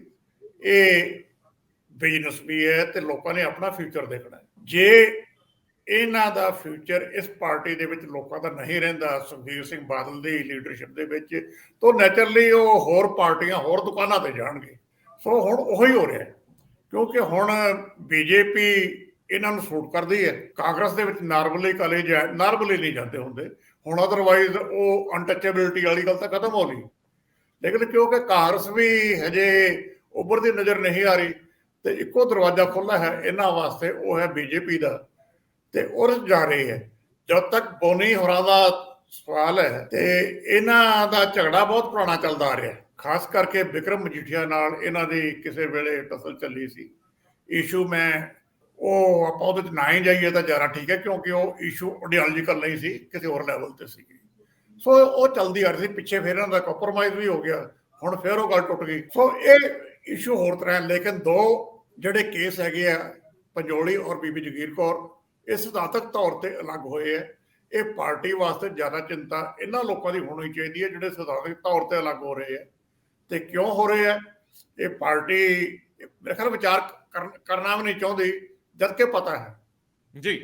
ਤੇ ਇਸ ਕਰਕੇ ਇਹ ਜਿਹੜਾ ਫਿਊਚਰ ਹੈ ਉਹ ਕੋਈ ਇਹਨਾਂ ਦਾ ਬਹੁਤਾ ਵਧੀਆ ਨਹੀਂ। ਮੈਨੂੰ ਇਹ ਲੱਗ ਰਿਹਾ ਹੈ ਤੇ ਕੁਝ ਥੋੜੇ ਜਿਹੇ ਹਿੰਟ ਵੀ ਹੈਗੇ ਹੈ ਕਿ ਆਉਣ ਵਾਲੇ ਦਿਨਾਂ ਦੇ ਵਿੱਚ ਕੁਝ ਹੋਰ ਲੀਡਰ ਵੀ ਪਾਰਟੀ ਛੱਡ ਕੇ ਬਿਨਾਂ ਕੱਢਿਆ, ਹੁਣ ਤਾਂ ਇਹ ਕੱਢੇ ਗਏ ਹੈ, ਉਹ ਕੁਝ ਲੋਕ ਆਪਣੇ ਆਪ ਸ਼ਾਇਦ ਬੀਜੇਪੀ ਜਾਣ ਨੂੰ ਫੈਸਲਾ ਕਰ ਲੈਣਗੇ ਤੇ ਆਉਣ ਵਾਲੇ ਦਿਨਾਂ ਦੇ ਵਿੱਚ ਇਹ ਗੱਲ ਸਾਹਮਣੇ ਆ ਜਾਏਗੀ। ਤੁਸੀਂ ਬੜੀ ਪਤੇ ਦੀ ਗੱਲ ਕੀਤੀ ਆ। ਇੱਕ ਤਰੀਕਾ ਹੈ ਬੀਜੇਪੀ ਜੇ ਨਾ ਜਾਣਾ ਹੋਵੇ ਤਾਂ ਜਿਹੜਾ ਵੇਖੋ ਸਿੱਖ ਸਿਆਸਤ ਦੇ ਵਿੱਚ ਹੈ, ਜੇ ਇਹ ਲੀਡਰ ਇਕੱਠੇ ਹੋ ਕੇ ਜਿਹੜੀ ਬੀਬੀ ਜਗੀਰ ਕੌਰ ਕੋਸ਼ਿਸ਼ ਕਰ ਰਹੀ ਹੈ ਤੇ ਹਜੇ ਮੈਨੂੰ ਲੱਗਦਾ ਨਹੀਂ ਕਿ ਉਹਨਾਂ ਨੂੰ ਪੂਰਾ ਸਾਥ ਢੀਂਡਸਾ ਗਰੁੱਪ ਵਗੈਰਾ ਦਾ ਮਿਲ ਰਿਹਾ ਹੈ, ਤਾਂ ਉਹ ਮੇਰੇ ਖਿਆਲ ਇਕੱਲੇ ਹੀ ਲੱਗੇ ਹੋਏ ਹੈ। ਉਹ ਜਿਹੜਾ ਗੈਪ ਹੈ ਉਹ ਭਰਿਆ ਜਾ ਸਕਦਾ ਹੈ ਜੇ ਇਹ ਸਾਰੇ ਲੀਡਰ ਇਕੱਠੇ ਹੋ ਕੇ ਫੈਸਲਾ ਲੈਣ ਤੇ ਅਗਲਾ ਸਟੈਪ ਲੈਣ। ਤੁਸੀਂ ਜਿਹੜੀ ਪਹਿਲੀ ਗੱਲ ਕੀਤੀ ਉਹ ਬੜੀ ਪਤੇ ਦੀ ਆ। ਸਿੱਧੂ ਸਾਹਿਬ, ਸਰਦਾਰ ਜਸਪਾਲ ਸਿੰਘ ਜੀ, ਬਹੁਤ ਅਹਿਮ ਸਵਾਲ ਉਠਾਤਾ ਇਹਨਾਂ ਨੇ ਕਿ ਬਹੁਤ ਸਾਰੇ ਆਗੂ ਅਗਲੇ ਦਿਨਾਂ 'ਚ ਬੀਜੇਪੀ 'ਚ ਜਾ ਸਕਦੇ ਆ, ਉਹਨਾਂ ਨੂੰ ਕੱਢਣ ਦੀ ਨੌਬਤ ਹੀ ਨਹੀਂ ਆਉਣੀ। ਉਹਦਾ ਇੱਕ ਤਰਕ ਮੈਨੂੰ ਲੱਗਦਾ ਜਿਹੜਾ ਕਿ ਲੀਡਰਸ਼ਿਪ ਇਸ ਤਰ੍ਹਾਂ ਦੀ ਇਹ ਵੀ ਦੇਖ ਰਹੀ ਹੈ ਕਿ ਬੀਜੇਪੀ ਕੋਲ ਜਿੰਨੀਆਂ 117 ਚੋਂ ਖਾਲੀ ਸੀਟਾਂ ਕਿਤੇ ਉਹ ਵੀ ਨਾ ਭਰੀਆਂ ਜਾਣ। ਇਹ ਵੀ ਹੋੜ ਲੱਗੀ ਹੈ ਕਿ ਕਿਤੇ ਸਾਡੀ ਬਜਾਏ ਕੋਈ ਕਾਂਗਰਸੀ ਨਾ ਜਗ੍ਹਾ ਮੰਨ ਲੇ। ਹਲਕਾ ਇੰਚਾਰਜੀਆਂ ਤੋਂ ਲੈ ਕੇ, ਕਿਉਂਕਿ ਇੰਜ ਲੱਗਣ ਲੱਗ ਗਿਆ ਕਿ ਇੱਥੇ ਸੱਤਾਧਾਰੀ ਦੋ ਹੀ ਨੇ, ਉੱਪਰ ਵਾਲੇ ਤੇ ਥੱਲਾ ਵਾਲੇ ਦੋਨੇ ਹੀ ਲੜ ਰਹੇ ਆ। ਬਾਕੀ ਦੋਵੇਂ ਪਾਰਟੀਆਂ ਕਾਂਗਰਸ ਤੇ ਅਕਾਲੀ ਦਲ ਡਾਊਨਫਾਲ ਇਹਨਾਂ ਦਾ ਨੁਕਸਾਨੀਆਂ ਜਾ ਰਹੀਆਂ, ਔਰ ਜੇ ਕੋਈ ਬੈਨੀਫਿਟ ਹੋ ਰਿਹਾ ਬੀਜੇਪੀ ਨੂੰ ਹੋ ਰਿਹਾ। ਪਰ ਇਹ 117 ਹਲਕਿਆਂ ਦੇ ਵਿੱਚ ਕਬਜ਼ੇ ਦੀ ਦੌੜ, ਔਰ ਖਾਸ ਤੌਰ ਤੇ ਹਲਕਾ ਇੰਚਾਰਜੀਆਂ ਦੀ ਦੌੜ, ਜਿਹੜੀ ਮੈਨੂੰ ਲੱਗਦਾ ਇਸ ਡਰ ਨੇ ਕਈ ਲੀਡਰਾਂ ਨੂੰ ਬੀਜੇਪੀ ਵੱਲ ਅਗਲੇ ਦਿਨਾਂ ਚ ਕਾਲ ਕਰਨ ਲਈ ਪ੍ਰੇਰਿਤ ਕਰਨਾ। ਕੀ ਕਹਿੰਦੇ ਹੋ? ਅਸਲ ਵਿੱਚ ਗੱਲ ਇਹ ਹੈ ਵੀ ਇਹ ਸਾਰੀਆਂ ਹੀ ਪਾਰਟੀਆਂ ਸੈਂਟਰਿਸਟ ਹੋ ਗਈਆਂ, ਜਿਹੜੀਆਂ ਪੰਜਾਬ ਦੀਆਂ। ਜਿਹੜੇ ਅਕਾਲੀ ਦਲ ਰੀਜਨਲ ਪਾਰਟੀ ਸੀ, ਵਿਚਾਰਧਾਰਾ ਬੜੀ ਦੇਰ ਦੀ ਛੱਡਤੀ ਹੈ, ਹੁਣ ਇਹ ਕੇਂਦਰੀਵਾਦੀ ਇੱਕ ਤਰ੍ਹਾਂ ਦੀ ਪਾਰਟੀ ਹੈ। ਕੋਈ ਡਿਫਰੈਂਸ ਨਹੀਂ ਕਾਂਗਰਸ ਨਾਲ, ਇਹਦਾ ਕੋਈ ਬੀਜੇਪੀ ਨਾਲ ਡਿਫਰੈਂਸ ਨਹੀਂ, ਉਹਨਾਂ ਤਾਂ ਇਹ ਪਾਰਟੀ ਰਹੇ ਹੈ। ਸਵਾਲ ਹੁਣ ਜਿਹੜਾ ਅਕਾਲੀ ਲੀਡਰ ਜਿੱਥੇ ਰੁਕਦਾ ਹੈ, ਉਹਦਾ ਸਭ ਤੋਂ ਵੱਡਾ ਇਹੀ ਕੋਸ਼ਿਸ਼ ਹੁੰਦੀ ਹੈ ਵੀ ਮੈਨੂੰ ਕਿਹੜਾ ਬੰਦਾ ਜਿਤਾ ਸਕਦਾ ਹੈ, ਐਮਐਲਏ ਕਿਹੜਾ ਬਣਾ ਸਕਦਾ, ਜਾਂ ਮੈਨੂੰ ਕੋਈ ਨਾ ਕੋਈ ਪੋਜੀਸ਼ਨ ਪਾਵਰ ਸਟਰਕਚਰ ਵਿੱਚ ਕਿਹੜਾ ਲਿਆ ਸਕਦਾ। ਇਹ ਪਾਵਰ ਵਾਲਾ, ਪਾਵਰ ਦੀ ਸਾਰੀ ਗੱਲਬਾਤ ਹੈ ਸਾਰੀ। ਇਸ ਕਰਕੇ ਇੱਕ ਤਾਂ ਇਹ ਜਿਹੜੀ ਜਗਤਾਰ ਹੋਰਾਂ ਨੇ ਕਿਹਾ ਉਹ ਗੱਲ ਕਾਫੀ ਹੱਦ ਤੱਕ ਦਰੁਸਤ ਹੈ ਕਿ ਇਹ ਸਾਰੇ ਇਹ ਫੈਮਿਲੀ ਬਿਜ਼ਨਸ 'ਚ ਹੀ ਪੈ ਗਏ ਆ। ਇਹ ਅਕਾਲੀ ਲੀਡਰ ਲੋਕਾਂ ਦੇ ਲੀਡਰ ਨਹੀਂ, ਇਹ ਬਿਜ਼ਨਸਮੈਨ ਪਹਿਲਾਂ ਹੋ ਗਿਆ। ਇਹ ਪ੍ਰਾਇੋਰਟੀ ਇਹਨਾਂ ਦੀ ਬਿਜ਼ਨਸ ਤੇ ਆਪਣਾ ਸਾਰਾ ਉਹ ਉਸੇ ਪਾਸੇ ਜਾਣਾ, ਟ੍ਰੇਡਰ ਦੇ ਲੈਵਲ ਤੇ, ਬਿਜ਼ਨਸ ਦੇ ਲੈਵਲ ਤੇ ਜ਼ਿਆਦਾ ਇਹਨਾਂ ਦਾ ਰੁਖ ਹੋ ਗਿਆ। ਇਸ ਕਰਕੇ ਕੋਸ਼ਿਸ਼ ਇਹਨਾਂ ਦੀ ਹੈ ਵੀ ਬਿਜ਼ਨਸ ਕਿਸੇ ਦਾ ਪਹਿਲਾਂ ਚੱਲਦਾ, ਉਹਨੂੰ ਕਾਇਮ ਰੱਖਣ ਲਈ ਜਾਂ ਵਧਾਉਣ ਲਈ ਪਾਵਰ ਸਟਰਕਚਰ 'ਚ ਐਂਟਰੀ ਚਾਹੀਦੀ ਹੈ, ਜਾਂ ਪਾਵਰ ਸਟਰਕਚਰ 'ਚ ਸਿੱਧਾ ਆ ਕੇ ਫੇਰ ਬਿਜ਼ਨਸ ਖੜਾ ਕਰਨਾ। ਗੱਲ ਸਾਰੀ ਇੱਥੋਂ ਤੱਕ ਹੈ। ਜਿਹੜੀ ਆਈਡੀਓਲੋਜੀਕਲ ਅੱਗੇ ਵਿਚਾਰਧਾਰਾ ਲੈਵਲ ਤੇ ਪੋਲਿਟਿਕਸ ਚੱਲਦੀ ਸੀ ਅਕਾਲੀ ਦਲ ਦੀ ਜਾਂ ਹੋਰ ਪਾਰਟੀਆਂ ਦੀ, ਉਹ ਹੈ ਨਹੀਂ ਹੁਣ ਕਿਸੇ। ਇਹ ਸਾਰੀਆਂ ਪੰਜਾਬ ਦੀਆਂ ਬਦਕਿਸਮਤੀ ਹੈ ਵੀ ਸੈਂਟਰਿਸਟ ਜੇ ਕਹੀਏ ਸਾਰੀ ਅਪਰੋਚ, ਉਹ ਆ ਰੂਲਿੰਗ ਦੀ ਜਿਹੜੀ ਹਾਕਮ ਆਮ ਆਦਮੀ ਪਾਰਟੀ ਆ ਉਹਦੇ ਵੀ ਉਹੀ ਅਪਰੋਚ ਹੈ। ਇਸ ਵਿੱਚ ਕੋਈ ਵੱਡਾ ਲੰਬਾ ਚੌੜਾ ਆਰਥਿਕ ਜਿਹੜੀ ਪੋਲਿਟਿਕਸ ਆ ਉਹਦੇ ਤੇ ਕੋਈ ਫਰਕ ਨਹੀਂ, ਤੇ ਸਾਰੀਆਂ ਇਹ ਇੱਕੋ ਖੇਮੇ 'ਚ ਇਕੱਠੀਆਂ ਹੋਈਆਂ ਪਈਆਂ। ਇਸ ਕਰਕੇ ਹੁਣ ਕੋਸ਼ਿਸ਼ ਇਹਨਾਂ ਦੀ ਇਹ ਆ ਵੀ ਮੇਰੀ ਆਹ ਸੀਟ ਹੈ, ਮੈਂ ਇੱਥੇ ਕਿੱਥੇ ਜੇ ਖੜਾ ਹੋ ਸਕਦਾ, ਮੈਨੂੰ ਕਿੱਥੇ ਜੇ ਕੋਈ ਸਲੋਟ ਮਿਲ ਸਕਦੀ ਆ, ਸਪੇਸ ਕਿੰਨੀ ਕੁ ਮਿਲ ਸਕਦੀ ਹੈ ਸਟਰਕਚਰ 'ਚ, ਇਹ ਲੜਾਈ ਹੈ। ਬਾਕੀ ਜਿੱਥੋਂ ਤੱਕ ਅਕਾਲੀ ਦਲ ਦਾ ਸਵਾਲ ਹੈ, ਅਕਾਲੀ ਦਲ ਦੇ ਵਿੱਚ ਸਾਰੇ ਹੀ ਜਿਹੜੇ ਲੀਡਰ ਹੈ ਮੇਨ, ਜਿਹੜੇ ਉੱਪਰਲੇ, ਉਹ 40-40 ਸਾਲ ਪੁਰਾਣੀਆਂ ਫੈਮਿਲੀਆਂ ਜਿਹੜੀਆਂ ਅਕਾਲੀ ਦਲ ਤੇ ਕਬਜ਼ਾ ਕਰੀ ਬੈਠੀਆਂ, ਉਹੀ ਹੈ ਉਹਨਾਂ ਦੇ ਅੱਗੇ ਜਾਨਸ਼ੀਨ ਹੈ, ਤੇ ਉਹਨਾਂ ਦੇ ਪਰਿਵਾਰ ਹੈ, ਰਿਸ਼ਤੇਦਾਰ ਹੈ। ਕੋਈ ਨਵਾਂ ਪਾਸੇ ਤੋਂ ਐਂਟਰੀ, ਨਵਾਂ ਯੂਥ, ਕੋਈ ਨਵਾਂ ਅਕਾਲੀ ਦਲ ਦੀ ਐਂਟਰੀ, ਨਵੇਂ ਬਲੱਡ ਦੀ, ਨਿਊ ਬਲੱਡ ਦੀ ਐਂਟਰੀ ਹੋਈ ਨਹੀਂ, ਅਕਾਲੀ ਨਾ ਹੋਣ ਦਿੱਤੀ ਜਾਂਦੀ ਹੈ। ਇਹ ਪੁਰਾਣੇ ਬੰਦੇ ਐਡਜਸਟ ਹੁੰਦੇ ਆ ਜਾਂ ਭੱਜਦੇ ਆ ਸਾਰੇ, ਇਹੀ ਹੋ ਰਿਹਾ। ਜਿਹਦੇ ਚੋਂ ਕਰਨੈਲ ਪੰਜੋਲੀ ਨੂੰ ਕੱਢਿਆ ਗਿਆ, ਜਾ ਰਿਹਾ ਜਾਂ ਹੋਰ ਆਪਣੇ ਲੈਵਲ ਤੇ ਜਾ ਰਿਹਾ। ਇਸ ਕਰਕੇ ਬਿਲਕੁਲ ਹੀ ਸਿਆਸਤ ਹੈ ਜਿਹੜੀ ਉਹ ਇਲੈਕਸ਼ਨ ਜਿੱਤਣ ਦੀ ਜਾਂ ਜਿਹੜਾ ਜਿਤਾ ਸਕਦਾ ਉਹਦੇ ਪਿੱਛੇ ਲੱਗਣ ਦੀ, ਇਸ ਕਿਸਮ ਦੀ ਸਿਆਸਤ ਆ ਕੇ ਖੜ ਗਈ ਹੈ, ਜਿਹੜੀ ਕਿ ਪਾਵਰ ਪੋਲਿਟਿਕਸ ਹੀ ਸਿੱਧਾ ਕਿਹਾ ਜਾ ਸਕਦਾ। ਉਹ ਲੋਕਾਂ ਦੀ ਪੋਲਿਟਿਕਸ ਨਹੀਂ ਜਾਂ ਪੰਜਾਬ ਦੀ ਪੋਲਿਟਿਕਸ ਨਹੀਂ ਹੈ। ਸੱਚਮੁੱਚ ਇਹ ਸਿਆਸਤ ਤਾਂ ਇਹੀ ਰੰਗ ਸਰੂਪ ਲੈ ਗਈ ਹੈ ਕਿ ਹੁਣ ਕਿਵੇਂ ਅੱਗੇ ਤੁਸੀਂ ਇੱਕ ਸਵਾਲ ਉਠਾਇਆ ਸੀਗਾ ਕਿ ਨੌਜਵਾਨ ਮਰਜ ਨਹੀਂ ਹੋ ਰਹੇ, ਉਹੀ ਫੈਮਲੀਜ਼ ਨੇ, ਉਹ ਢਾਂਚਾ ਹੀ ਨਹੀਂ ਬਚਿਆ। ਨਾ ਉਹ ਆਲ ਇੰਡੀਆ ਸਿੱਖ ਸਟੂਡੈਂਟ ਫੈਡਰੇਸ਼ਨ ਬਚੀ ਆ, ਨਾ ਕੋਈ ਕਿਸੇ ਤਰੀਕੇ ਦੀਆਂ ਚੋਣਾਂ ਹੋ ਰਹੀਆਂ ਨੇ ਕਾਲਜਸ ਦੇ ਵਿੱਚ, ਯੂਨੀਵਰਸਿਟੀਜ਼ ਦੇ ਵਿੱਚ। ਇਹ ਵੈਕਿਊਮ ਬੜਾ ਵੱਡਾ 84 ਤੋਂ ਬਾਅਦ, ਔਰ ਉਸ ਤੋਂ ਬਾਅਦ ਜਿਹੜੀ ਖਾੜਕੂਵਾਦ ਦੀ ਉਸ ਕਾਲੀ ਬੋਲੀ ਰਾਤ ਦੇ ਵਿੱਚ ਸਾਰਾ ਕੁਝ ਹੁੰਜਿਆ ਗਿਆ, ਸਮੇਟਿਆ ਗਿਆ। ਹੁਣ ਨਵੇਂ ਨੌਜਵਾਨ ਆਉਣਗੇ ਕਿੱਥੋਂ? ਪੋਲਿਟਿਕਸ ਵਿੱਚ ਕਿਸੇ ਦੀ ਦਿਲਚਸਪੀ ਨਹੀਂ ਰਹੀ। ਬਹੁਤ ਸਾਰੇ ਬੱਚੇ ਜਿਹੜੇ ਆ ਰੋਜੀ ਰੋਟੀ ਲਈ ਕਿਸੇ ਹੋਰ ਪਾਸੇ ਰੁਚਿਤ ਹੈਗੇ ਆ।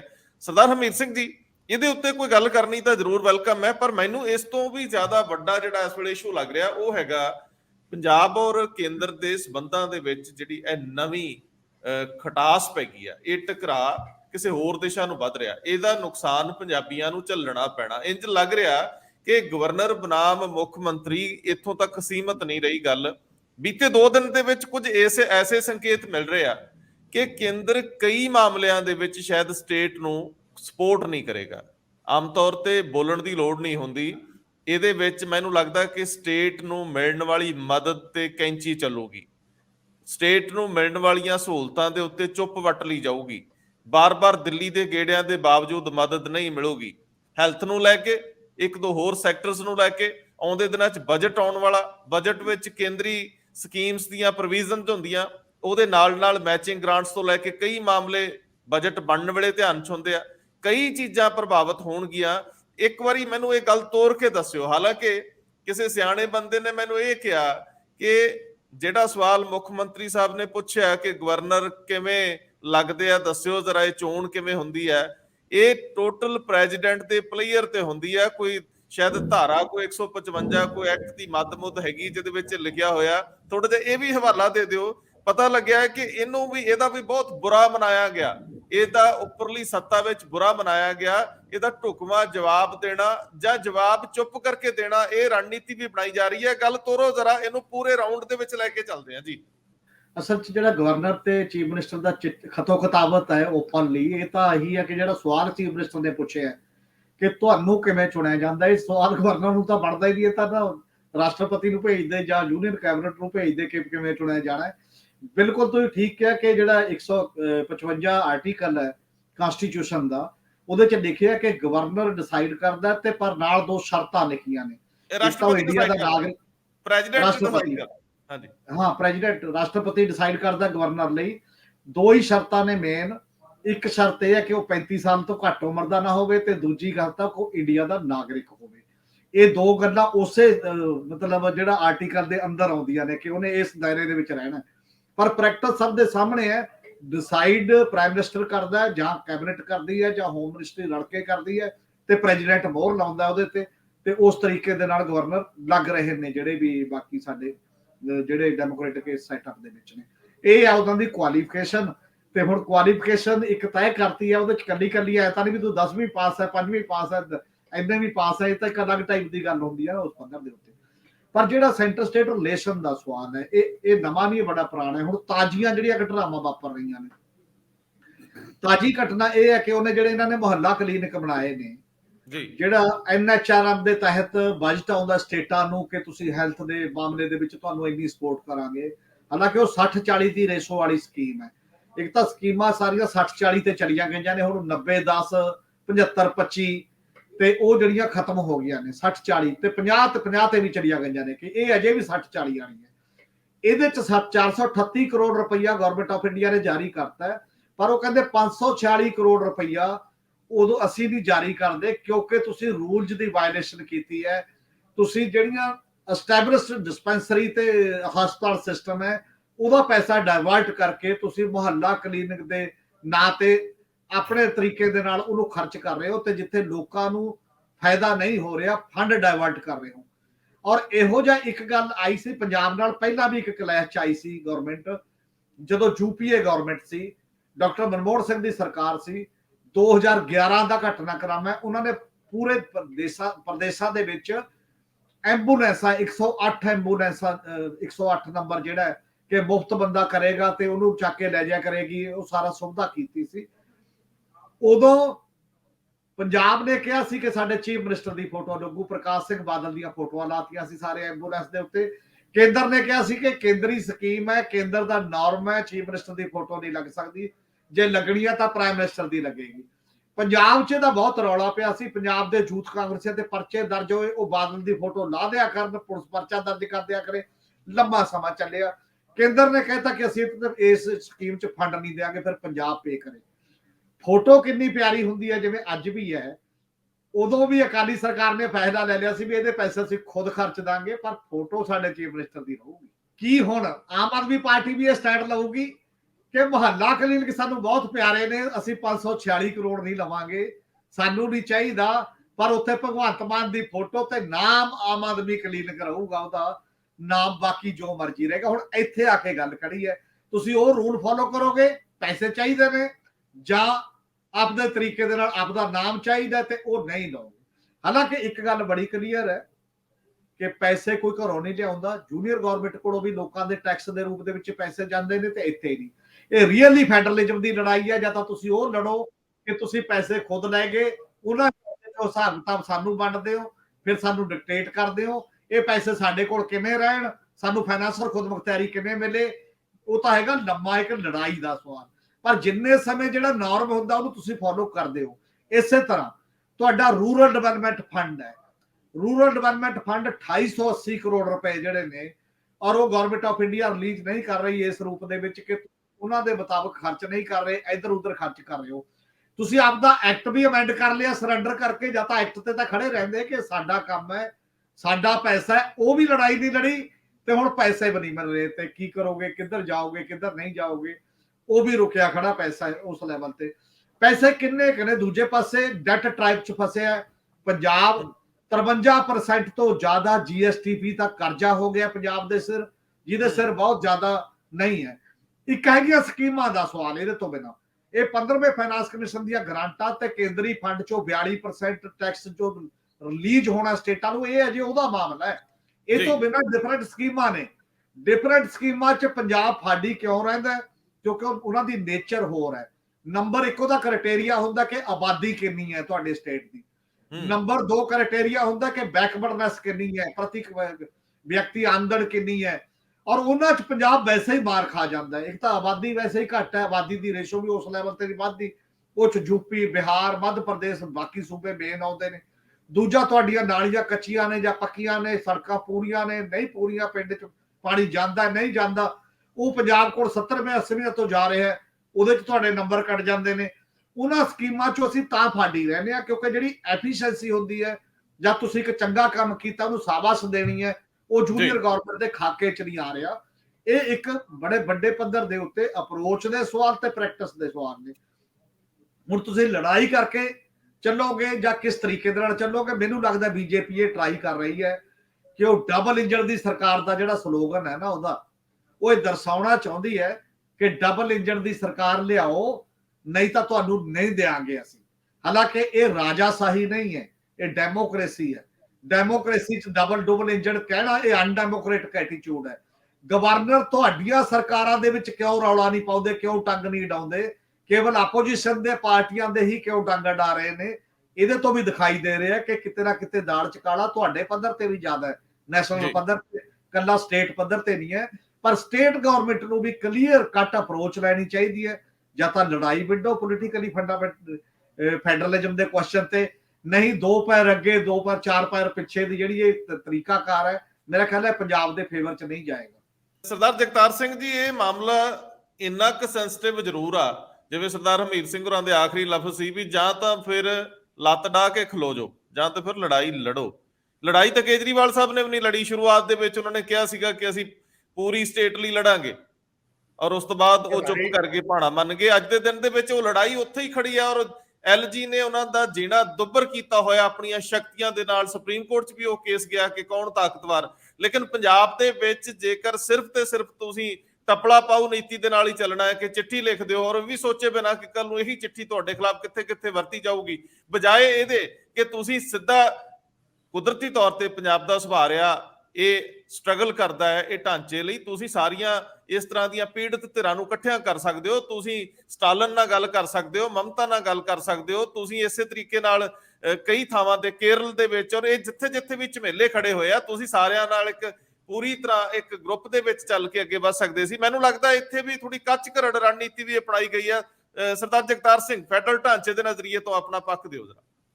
ਇਹਦੀ ਲੜਾਈ ਸਿੱਧੀ ਹਿੰਦੁਸਤਾਨ ਵਿੱਚ ਜੇ ਲੜੀ ਹੈ ਤਾਂ ਸ਼੍ਰੋਮਣੀ ਅਕਾਲੀ ਦਲ ਨੇ ਹੀ ਲੜੀ ਹੈ। ਲੇਕਿਨ ਜਦੋਂ ਉਹਨਾਂ ਦੀ ਸਮੱਸਿਆ ਇੱਕ ਹੈ, ਜਦੋਂ ਪਾਵਰ ਚਾਹੁੰਦੇ ਆ ਫਿਰ ਉਹ ਸਾਰਾ ਕੁਝ ਹੀ ਭੁੱਲ ਜਾਂਦੇ ਆ। ਅਕਾਲੀ ਦਲ ਨੇ ਲੜੀ ਹੈ ਵੈਸਟ ਬੰਗਾਲ ਦੇ ਵਿੱਚ, ਜਦੋਂ CPM ਦੀ ਸਰਕਾਰ ਸੀ, ਉਹਨਾਂ ਨੇ ਜੋਤੀ ਬਾਸੂ ਨੇ ਜ਼ੋਰ ਸ਼ੋਰ ਨਾਲ ਇਹ ਮੁੱਦਾ ਚੱਕਿਆ ਸੀ।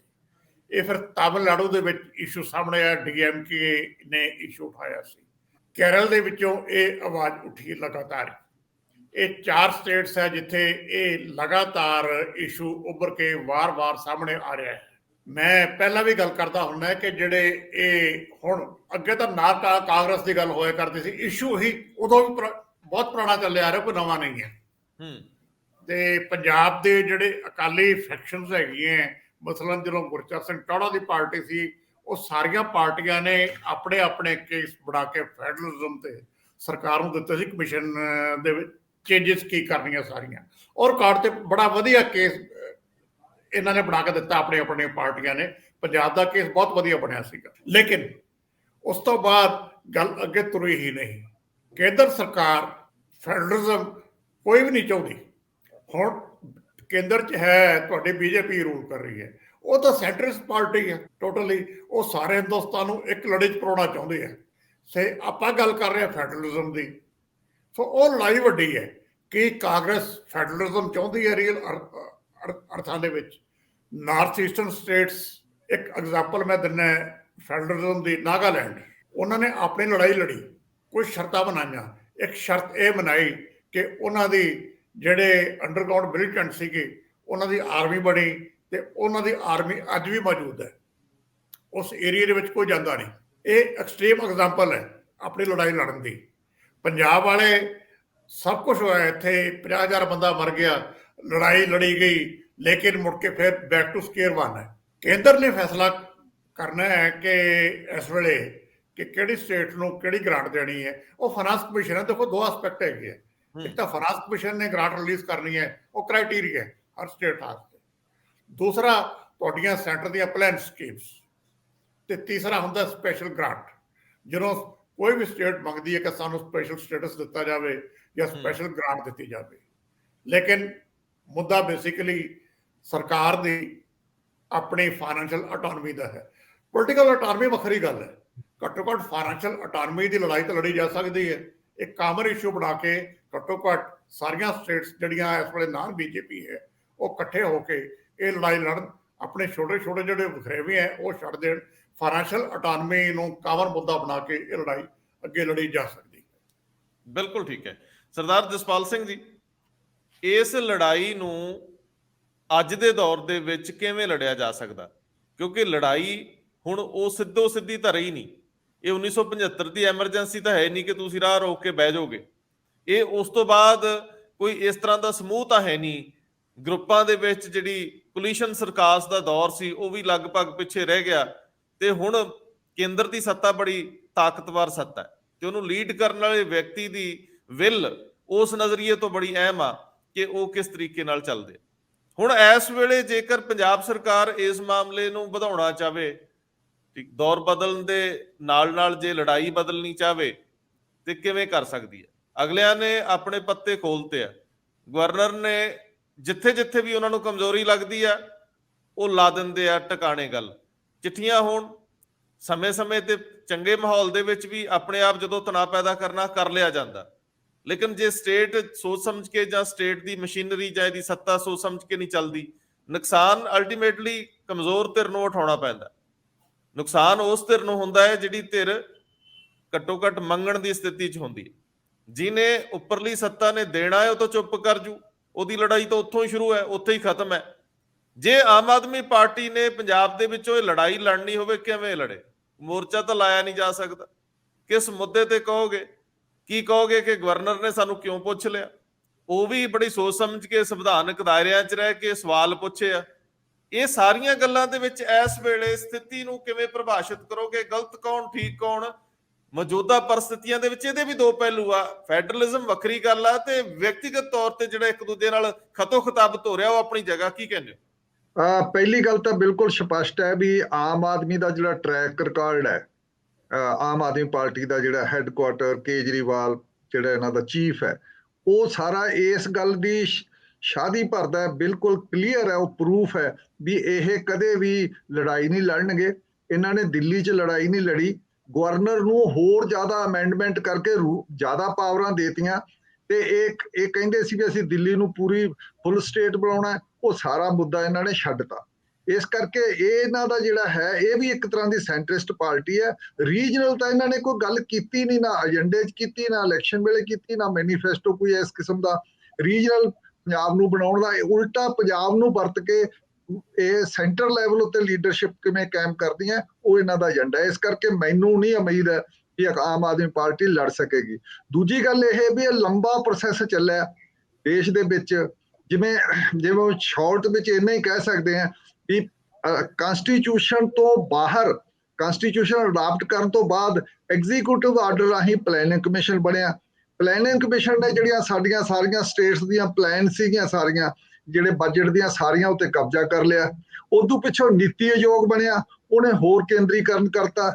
ਬਾਕੀ ਜਿਹੜੀਆਂ ਸਾਡੀਆਂ ਸਟੇਟ ਸਬਜੈਕਟ ਸੀ ਉਹ ਕੰਕਰੈਂਟ ਲਿਸਟ ਤੇ ਲਗਾਤਾਰ ਜਾਂਦੇ ਰਹੇ, ਕਿਸੇ ਨੇ ਕੋਈ ਲੜਿਆ ਨਹੀਂ ਉਹਦੇ ਲਈ। ਤੇ ਪੰਜਾਬ ਦੇ ਵਿੱਚ ਮੈਨੂੰ ਨਹੀਂ ਲੱਗਦਾ ਵੀ ਕੋਈ ਪਾਰਟੀ ਇਸ ਕਿਸਮ ਦੀ ਰੀਜਨਲ ਅਪਰੋਚ ਲੈ ਕੇ ਅੱਜ ਦੇ ਦੌਰ 'ਚ ਕੋਈ ਖੜੀ ਹੈ। ਕੋਈ ਨਵੀਂ ਇੱਥੇ ਆ ਜਾਵੇ, ਨਵੀਂ ਕੋਈ ਕੰਬੀਨੇਸ਼ਨ ਬਣ ਜਾਵੇ, ਕੁਛ ਕਹਿ ਨਹੀਂ ਸਕਦੇ, ਚਾਂਸਸ ਹਮੇਸ਼ਾ ਹੁੰਦੇ ਆ। ਪਰ ਆਹ ਜਿਹੜੀਆਂ ਪਾਰਟੀਆਂ ਇਹ ਇਲੈਕਸ਼ਨ ਮਸ਼ੀਨ ਨੂੰ ਮਜ਼ਬੂਤ ਕਰਨਾ, ਇਲੈਕਸ਼ਨ ਜਿੱਤਣਾ, ਇਸੋਂ ਤੱਕ ਹੀ ਖੜੀਆਂ ਹੋਈਆਂ ਸਾਰੀਆਂ। ਇਸ ਕਰਕੇ ਕੋਈ ਬਹੁਤੀ ਉਮੀਦ ਨਹੀਂ ਇਹਨਾਂ ਤੋਂ। ਇਸ ਕਰਕੇ ਸੈਂਟਰਿਸਟ ਜਿਹੜਾ ਸੈਂਟਰ ਦੇ ਵਿੱਚ ਸੈਂਟਰਲ ਜਿਹੜੀ ਫਾਈਨੈਂਸ਼ੀਅਲ ਆਟੋਨਮੀ ਖਤਮ ਕੀਤੀ, ਕੰਕਰੈਂਟ ਲਿਸਟ ਤੇ ਲਿਆ ਕੇ ਹੋਰ ਸਬਜੈਕਟ ਖਤਮ ਕੀਤੇ, ਪੋਲੀਟੀਕਲ ਆਟੋਨਮੀ ਉਹ ਕਾਂਗਰਸ ਨੇ ਲਗਾਤਾਰ ਕੀਤੇ। ਉਦੋਂ ਪਿੱਛੋਂ ਜਿਹੜਾ ਪ੍ਰੋਸੈਸ ਹੈ ਨੀਤੀ ਆਯੋਗ ਬਣਾ ਕੇ ਜਾਂ ਹੋਰ ਸਾਰਾ ਸੈਂਟਰਲਾਈਜੇਸ਼ਨ ਦਾ ਪ੍ਰੋਸੈਸ ਹੈ ਉਹ ਤੇਜ਼ ਕਰਤਾ ਬੀਜੇਪੀ ਨੇ ਆ ਕੇ, ਖਾਸ ਕਰਕੇ 2014 ਤੋਂ ਬਾਅਦ। ਤੇ ਇਸ ਕਰਕੇ ਮੈਨੂੰ ਤਾਂ ਹਜੇ ਕੋਈ ਹਾਲਟ ਹੁੰਦੀ ਵੀ ਕਦੇ ਟ੍ਰੇਨ ਪਹਿਲਾਂ ਰੁਕੇ ਤਾਂ ਫੇਰ ਹੀ ਕੋਈ ਬੈਕ ਕੀਤੀ ਜਾ ਸਕਦੀ ਹੈ। ਹਜੇ ਤਾਂ ਟ੍ਰੇਨ ਸਿੱਧੀ ਇੱਕ ਸਪੀਡ ਤੇ ਹੀ ਚੱਲ ਰਹੀ ਹੈ ਸਾਰੀ, ਜਿਹਦੇ ਵਿੱਚ ਅੱਗੇ ਇਹ ਅੜ ਵੀ ਨਹੀਂ ਰਹੇ ਕਿਸੇ ਥਾਂ ਤੇ। ਜਿਵੇਂ ਹਮੀਰ ਸਿੰਘ ਨੇ ਕਿਹਾ ਕਿਤੇ ਕੋਈ ਲੜਾਈ ਤਾਂ ਲੈਂਦੇ ਹੋਣ, ਕਿਤੇ ਕੋਈ ਖੜਦਾ ਤਾਂ ਹੋਵੇ, ਤੇ ਨਹੀਂ ਕੋਈ ਲੱਗ ਰਿਹਾ ਵੀ ਇਹ ਖੜਨਗੇ ਸਾਰੇ। ਨਾ ਇਹਨਾਂ 'ਚ ਕਪੈਸਿਟੀ ਰਹੀ ਹੈ, ਨਾ ਇਹਨਾਂ 'ਚ ਸਮਰੱਥਾ ਰਹੀ ਹੈ, ਜਿਹਦੇ ਕਰਕੇ ਅਕਾਲੀ ਦਲ ਵੀ ਟੁੱਟ ਰਿਹਾ। ਕੋਈ ਖਾਸ ਕਿਸਮ ਦੀ ਨਵੀਂ ਗੱਲ ਤਾਂ ਇਹਨਾਂ ਕੋਲੇ ਅਕਾਲੀ ਦਲ ਕੋਲੇ ਹੈ ਨਹੀਂ। ਤੇ ਇਸ ਕਰਕੇ ਸਮਝੌਤਾ ਜਿਹੜਾ ਇਹਨਾਂ ਨੇ 80 ਤੋਂ ਬਾਅਦ ਮੋਟੇ ਲੈਵਲ ਤੇ ਸਮਝੌਤਾ ਕਰਕੇ ਸੱਤਾ ਲਈ ਹੈ, ਉਹ ਵੀ ਸੈਂਟਰ ਦੀ ਅਨਾਇਤ ਤੇ ਉਹਨਾਂ ਦੀ ਮਰਜ਼ੀ ਤੇ ਉਹਨਾਂ ਦੀ ਸਵੱਲੀ ਨਜ਼ਰ ਹੋਗੀ ਤਾਂ ਇਹਨਾਂ ਦੀ ਪਾਵਰ ਆ ਜਾਂਦੀ ਹੈ, ਤੇ ਉਹਨਾਂ ਵਾਲਾ ਸਾਰਾ ਕੰਮ ਕੀਤਾ। ਇਸ ਕਰਕੇ ਅਸੀਂ ਕੋਈ ਬਹੁਤਾ ਇਹਨਾਂ ਤੋਂ ਉਮੀਦ ਨਹੀਂ ਕਰ ਸਕਦੇ। ਆਮ ਆਦਮੀ ਪਾਰਟੀ ਤੋਂ ਤਾਂ ਬਿਲਕੁਲ ਹੀ ਨਹੀਂ ਕਰ ਸਕਦੇ ਤੁਸੀਂ। ਸਰਦਾਰ ਹਮੀਰ ਸਿੰਘ ਜੀ, ਜਾਂਦੇ ਜਾਂਦੇ ਸਿਰਫ ਮੈਂ ਇੰਨਾ ਕੀ ਆਖਰੀ ਸ਼ਬਦਾਂ ਦੇ ਰੂਪ ਚ ਹੀ ਲੈਣਾ ਚਾਹੂੰਗਾ ਕਿ ਮੰਨ ਲਓ ਸਥਿਤੀ ਇਸ ਤਰ੍ਹਾਂ ਦੀ ਬਣ ਜਾਂਦੀ ਹੈ, ਕੇਂਦਰ ਚੁੱਪ ਕਰ ਜਾਂਦਾ, ਸਪੋਰਟ ਕਰਨਾ ਬੰਦ ਕਰ ਦਿੰਦਾ, ਇਸ ਲੜਾਈ ਨੂੰ ਕਿਸੇ ਹੋਰ ਦਿਸ਼ਾ 'ਚ ਲੈ ਜਾਂਦਾ, ਆਰਥਿਕ ਤੌਰ ਤੇ ਸੰਗੀ ਘੁੱਟਦਾ, ਪੰਜਾਬ ਕੋਲ ਬਦਲ ਕੀ ਨੇ, ਇਸ ਸਟੇਟ ਦੀ ਸੱਤਾ ਕੋਲ ਬਦਲ ਕੀ ਨੇ, ਕੀ ਤਰੀਕਾਕਾਰ ਹੋ ਸਕਦਾ ਤਾਂ ਕਿ ਇੱਥੋਂ ਦੀ ਆਰਥਿਕਤਾ ਪਟੜੀ ਤੇ ਰਵੇ। ਨੁਕਸਾਨ ਅੱਗੇ ਵੀ ਬਹੁਤ ਨੇ, ਨੁਕਸਾਨ ਅੱਗੇ ਵੀ ਹੋਣਗੇ, ਨੁਕਸਾਨ ਲੋਕਾਂ ਦੇ ਆ, ਸ਼ਾਇਦ ਸੱਤਾ ਦਾ ਓਡਾ ਵੱਡਾ ਨੁਕਸਾਨ ਨਹੀਂ ਹੁੰਦਾ। ਦੇਖੋ ਅਸੀਂ ਜਿਹੜਾ ਪੈਟਰਨ ਅਪਣਾਇਆ ਹੋਇਆ ਸਾਡੇ ਕੋਲ, ਜਿਹੜਾ ਪਾਰਲੀਮੈਂਟਰੀ ਡੈਮੋਕ੍ਰੇਸੀ ਦਾ ਜੋ ਇੱਕ ਕਨਸਟੀਟਿਊਸ਼ਨ ਹੈ, ਈਵਨ ਲੋਕ ਤਾਂ ਹਜੇ ਹੁਣ ਲੜਾਈ ਲੜਦੇ ਨੇ। ਜਿਹੜਾ ਲੈਫਟ ਦੇ ਲੋਕ ਸੀ, ਖੱਬੇ ਪੱਖੀ, ਜਿਹੜੇ ਕਹਿੰਦੇ ਸੀ ਇਹ ਬੁਰਜੂਆ ਸੰਵਿਧਾਨ ਹੈ, ਉਹਨਾਂ ਨੂੰ ਵੀ ਸੰਵਿਧਾਨ ਬਚਾਓ ਦੀ ਲੜਾਈ ਲੜਨੀ ਪੈ ਰਹੀ ਹੈ। ਉਹ ਵੀ ਕਹਿੰਦੇ ਨੇ ਇਸੇ ਸੰਵਿਧਾਨ ਨੂੰ, ਜੋ ਪਹਿਲਾਂ ਵਾਲਾ ਇਹ ਤਾਂ ਛੱਡ ਦੋ। ਹੁਣ ਅਸੀਂ ਨਾ ਐ ਲੜ ਰਹੇ ਨੇ ਸਾਡੀਆਂ ਪੋਲੀਟੀਕਲ ਪਾਰਟੀਆਂ ਜਿਵੇਂ ਵੀ ਜਿੰਨਾ ਕੁ ਹੈ ਇਹ ਤਾਂ ਬਚ ਜੇ। ਤੇ ਉਹ ਜਿਹੜਾ ਬਚਣ ਵਾਲਾ ਟ੍ਰੈਂਡ ਹੁੰਦਾ ਨਾ, ਇੱਕ ਕੱਲਾ ਉਹ ਕੰਮ ਨਹੀਂ ਕਰਦਾ ਹੁੰਦਾ। ਤੁਹਾਡੇ ਕੋਲ ਇੱਕ ਅਲਟਰਨੇਟਿਵ ਏਜੰਡਾ ਵੀ ਚਾਹੀਦਾ ਪੋਲੀਟੀਕਲੀ ਦਾ। ਜੇ ਪੋਲੀਟੀਕਲ ਫਾਈਟ ਕਰਨੀ ਹੈ ਤਾਂ ਲੋਕਾਂ ਲਈ ਇੱਕ ਸਾਹਮਣੇ ਰੋਡ ਮੈਪ ਦਿਖਾਈ ਦੇਣਾ ਚਾਹੀਦਾ ਕੋਈ ਨਾ ਕੋਈ, ਕਿ ਆਹ ਏਜੰਡਾ ਜਿਹਦੇ ਲਈ ਅਲਟੀਮੇਟ ਅਸੀਂ ਲੜਾਈ ਲੜਨੀ ਹੈ, ਇਮੀਡੀਏਟ ਸਾਈਡ ਸਾਨੂੰ ਇਹ ਕਰਨਾ ਚਾਹੀਦਾ। ਹੁਣ ਪਹਿਲੀ ਗੱਲ ਤਾਂ ਸਰਕਾਰ ਨੂੰ ਟੈਕਨੀਕਲਿਟੀ ਚੋਂ ਨਿਕਲਣਾ ਪਏਗਾ। ਮੰਨ ਲਓ ਅਗਲੀ ਕੈਬਨਿਟ ਸੱਦਣੀ ਹੈ, ਮਤਲਬ ਭਗਵੰਤ ਮਾਨ ਹੋਣਾ ਨੇ, ਉਸ ਕੈਬਨਿਟ ਦੇ ਵਿੱਚ ਵਿਧਾਨ ਸਭਾ ਦਾ ਬਜਟ ਇਜਲਾਸ ਵੀ ਸੱਦਣਾ। ਪਹਿਲਾਂ ਤਾਂ ਨੀਵੇਂ ਹੋ ਕੇ ਗਵਰਨਰ ਸਾਹਿਬ ਕੋਲ ਵੀ ਜਾਣਾ ਪਊਗਾ ਨਾ, ਵੀ ਆਹ ਹੈ ਜੀ ਸਾਡਾ ਅਪਰੂਵ ਕਰੋ। ਉਹ ਚਾਰ ਢੁੱਚਰਾਂ ਡਾਲਦੇ ਨੇ। ਹੋਰ ਪਹਿਲਾਂ ਤਾਂ ਇਸੇ ਦੇ ਇਰਦ ਗਿਰਦ ਅਸੀਂ ਡਿਬੇਟ ਕਿੱਥੇ ਬਣਾ ਦਿੰਦੇ ਆ। ਡਿਬੇਟ ਜਿਹੜਾ ਮੇਜਰ ਮੁੱਦਾ ਹੈ, ਜਿਹਦੇ ਤੋਂ ਸਾਨੂੰ ਪੈਸਾ ਆਵੇ, ਜਿਹਦੇ ਸਾਡਾ ਸ਼ੇਅਰ ਹੈ, ਉਹ ਕਿਉਂ ਨਹੀਂ ਆ ਰਿਹਾ, ਅਸੀਂ ਕੀ ਦੇ ਰਹੇ ਹਾਂ ਕੀ ਨਹੀਂ ਦੇ ਰਹੇ, ਉਹ ਤੋਂ ਤਾਂ ਆਪੇ ਡਿਵਰਟ ਕਰੀ ਜਾਂਦੇ ਆ ਚੀਜ਼ਾਂ ਜਿਹੜੀਆਂ ਇਹੋ ਜਿਹੀਆਂ ਕਰਕੇ, ਚਿੱਠੀ ਪੱਤਰ ਜਿਹੋ ਜਿਹਾ ਚਿੱਠੀ ਪੱਤਰ ਅਸੀਂ ਦੇ ਰਹੇ ਹਾਂ ਜਾਂ ਲੈ ਰਹੇ ਹਾਂ ਇੱਕ ਦੂਜੇ ਤੋਂ। ਔਰ ਇਹ ਸਾਰੇ ਮਾਮਲੇ ਦੇ ਵਿੱਚ ਕੋਈ ਇੱਕ ਪਾਰਟੀ ਦਾ ਜਾਂ ਇੱਕ ਦਾ ਅਪਰੋਚ ਸਾਰੀ ਉਹੀ ਜਿਹੀ ਹੈ। ਵੱਡੀ ਗੱਲ ਤਾਂ ਇੰਨੀ ਹੋ ਹੈ, ਪਹਿਲਾਂ ਤੁਸੀਂ ਆਪਣੇ ਕੇਡਰ ਨੂੰ, ਆਪਣੇ ਲੋਕਾਂ ਨੂੰ ਤਿਆਰ ਕਰਦੇ ਹੋ, ਪੰਜਾਬ ਦੇ ਲੋਕਾਂ ਸਾਹਮਣੇ ਸਵਾਲ ਰੱਖਦੇ ਹੋ ਕਲੈਰਿਟੀ ਨਾਲ ਕਿ ਸਾਡੇ ਕੋਲ ਇੰਨਾ ਕੇ ਪੈਸਾ ਹੈ, ਆਹ ਪੈਸੇ ਚ ਕੇਂਦਰ ਇੰਨਾ ਸਾਡਾ ਰੋਕੀ ਬੈਠੀ ਹੈ, ਤੇ ਆਹ ਸਾਡਾ ਬਣਦਾ ਹੈ, ਇਹ ਦਿੱਤਾ ਕਿਉਂ ਨਹੀਂ ਜਾ ਰਿਹਾ, ਤੁਸੀਂ ਦੱਸੋ ਅਸੀਂ ਕੀ ਕਰੀਏ। ਤੁਸੀਂ ਤਾਂ ਰੋਜ਼ ਕਹੀ ਜਾਂਦੇ ਹੋ ਸਟੇਜਾਂ ਤੇ, ਚੀਫ ਮਿਨਿਸਟਰ ਕਹਿ ਰਿਹਾ ਵੀ ਉਹਨਾਂ ਨੂੰ ਪਤਾ ਹੀ ਨਹੀਂ ਸੀ ਪੈਸਾ ਕਿੱਥੋਂ ਆਊ, ਮੈਨੂੰ ਪਤਾ ਹੈ, ਅਸੀਂ ਸਾਰੇ ਆ ਫੜ ਲਏ, ਇਹਨਾਂ ਤੋਂ ਪੈਸਾ ਆ ਜਾਊਗਾ, ਅਸੀਂ ਫਲਾਨੀ ਜ਼ਮੀਨ ਛਡਾ ਲਈ, ਉਹਦੇ ਤੋਂ ਸਾਨੂੰ ਇੰਨਾ ਆ ਜਾਊਗਾ। ਪੰਜੀ ਨਹੀਂ ਆਉਂਦੀ ਜਿਹੜੇ ਸਾਰੇ ਕੰਮ ਚੋਂ, ਨਾ ਜਿਹੜੇ ਫੜੇ ਉਹਨਾਂ ਤੋਂ ਦਵਾਨੀ ਮਿਲੇ, ਨਾ ਜਿਹੜੇ ਆ ਸਾਰੇ ਬਾਕੀ ਨੇ ਜਿਹੜੀਆਂ ਜ਼ਮੀਨਾਂ ਪੰਚਾਇਤੀ ਨੇ, ਉਹ ਪੰਚਾਇਤੀ ਜ਼ਮੀਨਾਂ ਨੇ। ਜੇ ਠੇਕਾ ਠੁਕਾ ਆਊ ਪੰਚਾਇਤ ਨੂੰ ਜਾਊਗਾ, ਤੁਹਾਡੇ ਕੋਲ ਕਿਉਂ ਆਊਗਾ ਜੀ, ਤੁਹਾਡੇ ਖਜ਼ਾਨੇ 'ਚ ਕਿਵੇਂ ਆ ਜਾਊਗਾ ਉਹ। ਤੁਸੀਂ ਗੁੰਮਰਾਹਕੁੰਨ ਜਿਹੜਾ ਇੱਕ ਅਪਰੋਚ, ਇੱਕ ਪਰਸੈਪਸ਼ਨ ਗੇਮ 'ਚ ਖੇਡ ਰਹੇ ਹੋ ਨਾ, ਇਹ ਹੁਣ ਪਰਸੈਪਸ਼ਨ ਗੇਮ ਦਾ ਮੌਕਾ ਨਹੀਂ ਹੈ, ਇਹ ਰਿਐਲਿਟੀ ਦਾ ਮੌਕਾ ਹੈ।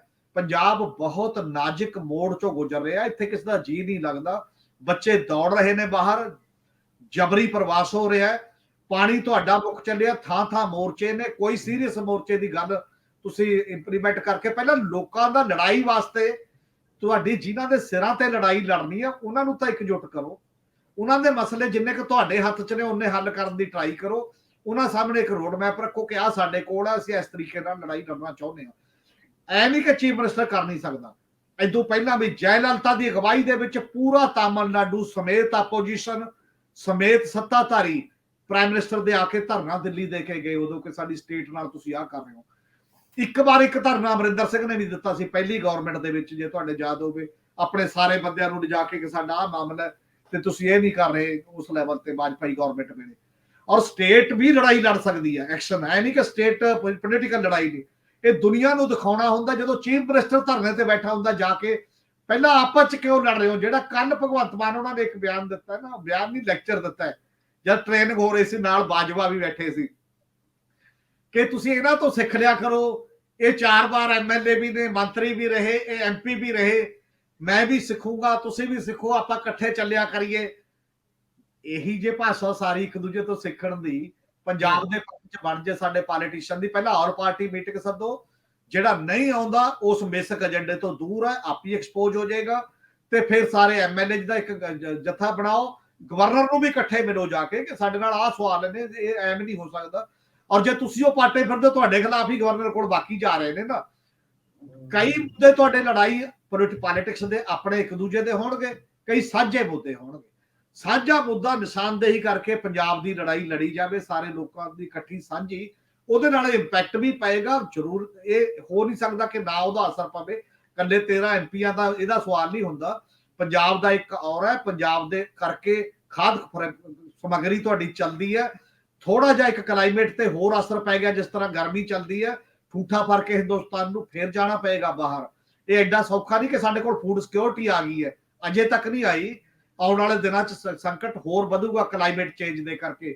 ਲੰਕਾ ਦਾ ਹਾਲ ਸਾਡੇ ਸਾਹਮਣੇ ਕੀ ਹੈ, ਪਾਕਿਸਤਾਨ ਦਾ ਹਾਲ ਸਾਡੇ ਸਾਹਮਣੇ ਕੀ ਹੋ ਚੁੱਕਿਆ ਆਲੇ ਦੁਆਲੇ। ਇਹਨਾਂ ਦੀਆਂ ਇਕਨੋਮੀਆਂ ਤੋਂ ਸਾਡੇ ਅਡਾਨੀ ਡਾਇਰੈਕਟ ਡੁਬੋ ਦੂਗਾ ਅੱਧਾ ਉਸ ਪ੍ਰੋਸੈਸ ਨੂੰ ਜਿਹੜਾ ਚੱਲੂਗਾ। ਹਾਲਾਤ ਓਵਰਆਲ ਵੀ ਦੇਖਣ ਦੀ ਲੋੜ ਹੁੰਦੀ ਹੈ, ਤਾਂ ਹੀ ਤੁਸੀਂ ਰੀਅਲ ਪੋਲਿਟਿਕਸ ਕਰ ਸਕਦੇ ਹੋ। ਜੇ ਗਦਰੀ ਬਾਬਿਆਂ ਨੇ ਪਹਿਲੀ ਸੰਸਾਰ ਜੰਗ 'ਚ ਹਾਲਾਤ ਦੇਖੇ ਸੀ, 8000 ਗਦਰੀ ਆਇਆ, ਉਹ ਕਹਿੰਦੇ ਜੰਗ ਚੁੜ ਨੇ, ਆਪਾਂ ਨੂੰ ਇਹ ਕਰਨਾ ਹੈ।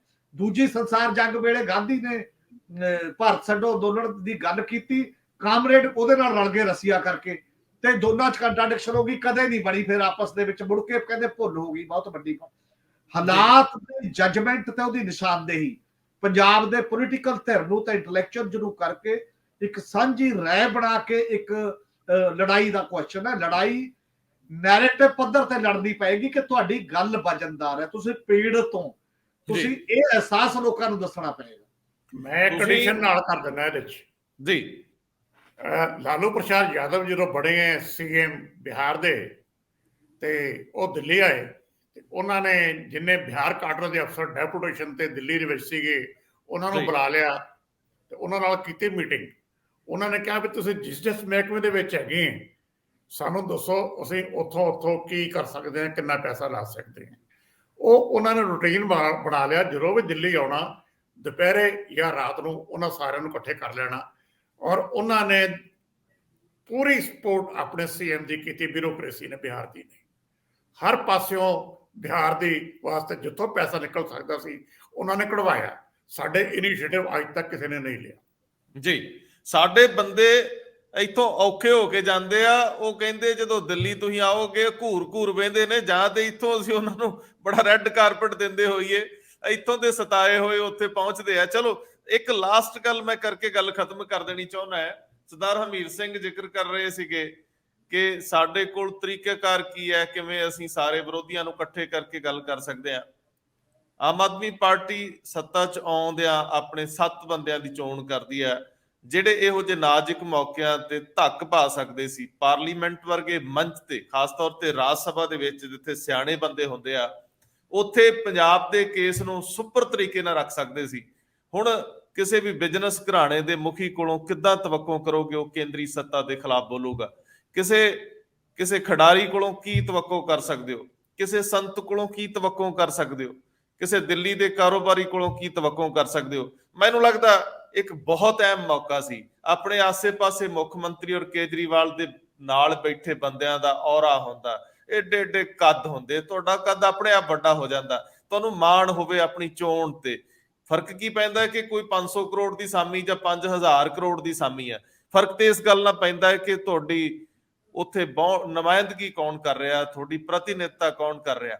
ਵੱਖ-ਵੱਖ ਸਟੇਟਾਂ 'ਚ ਵੱਖ-ਵੱਖ ਖੇਤਰੀ ਪਾਰਟੀਆਂ ਨੇ ਵਧੀਆ ਬੰਦਿਆਂ ਦੀ ਚੋਣ ਕੀਤੀ ਆ, ਔਰ ਕਦੇ ਪੰਜਾਬ ਦੇ ਵਿੱਚ ਵੀ ਇਸ ਤਰੀਕੇ ਨਾਲ ਕਰ ਲਈ ਜਾਂਦੀ ਸੀ। ਦੌਰ ਬੀਤ ਗਿਆ, ਮੈਨੂੰ ਲੱਗਦਾ ਪੰਜਾਬ ਦੇ ਲੋਕਾਂ ਨੇ ਵੀ ਬੀਤ ਜਾਣਾ ਜੇ ਕੋਈ ਸਮਾਂ ਰਹਿੰਦਿਆਂ ਔੜ-ਪੌੜ ਨਾ ਕੀਤੇ। ਬਹੁਤ ਮਿਹਰਬਾਨੀ, ਬਹੁਤ ਧੰਨਵਾਦ।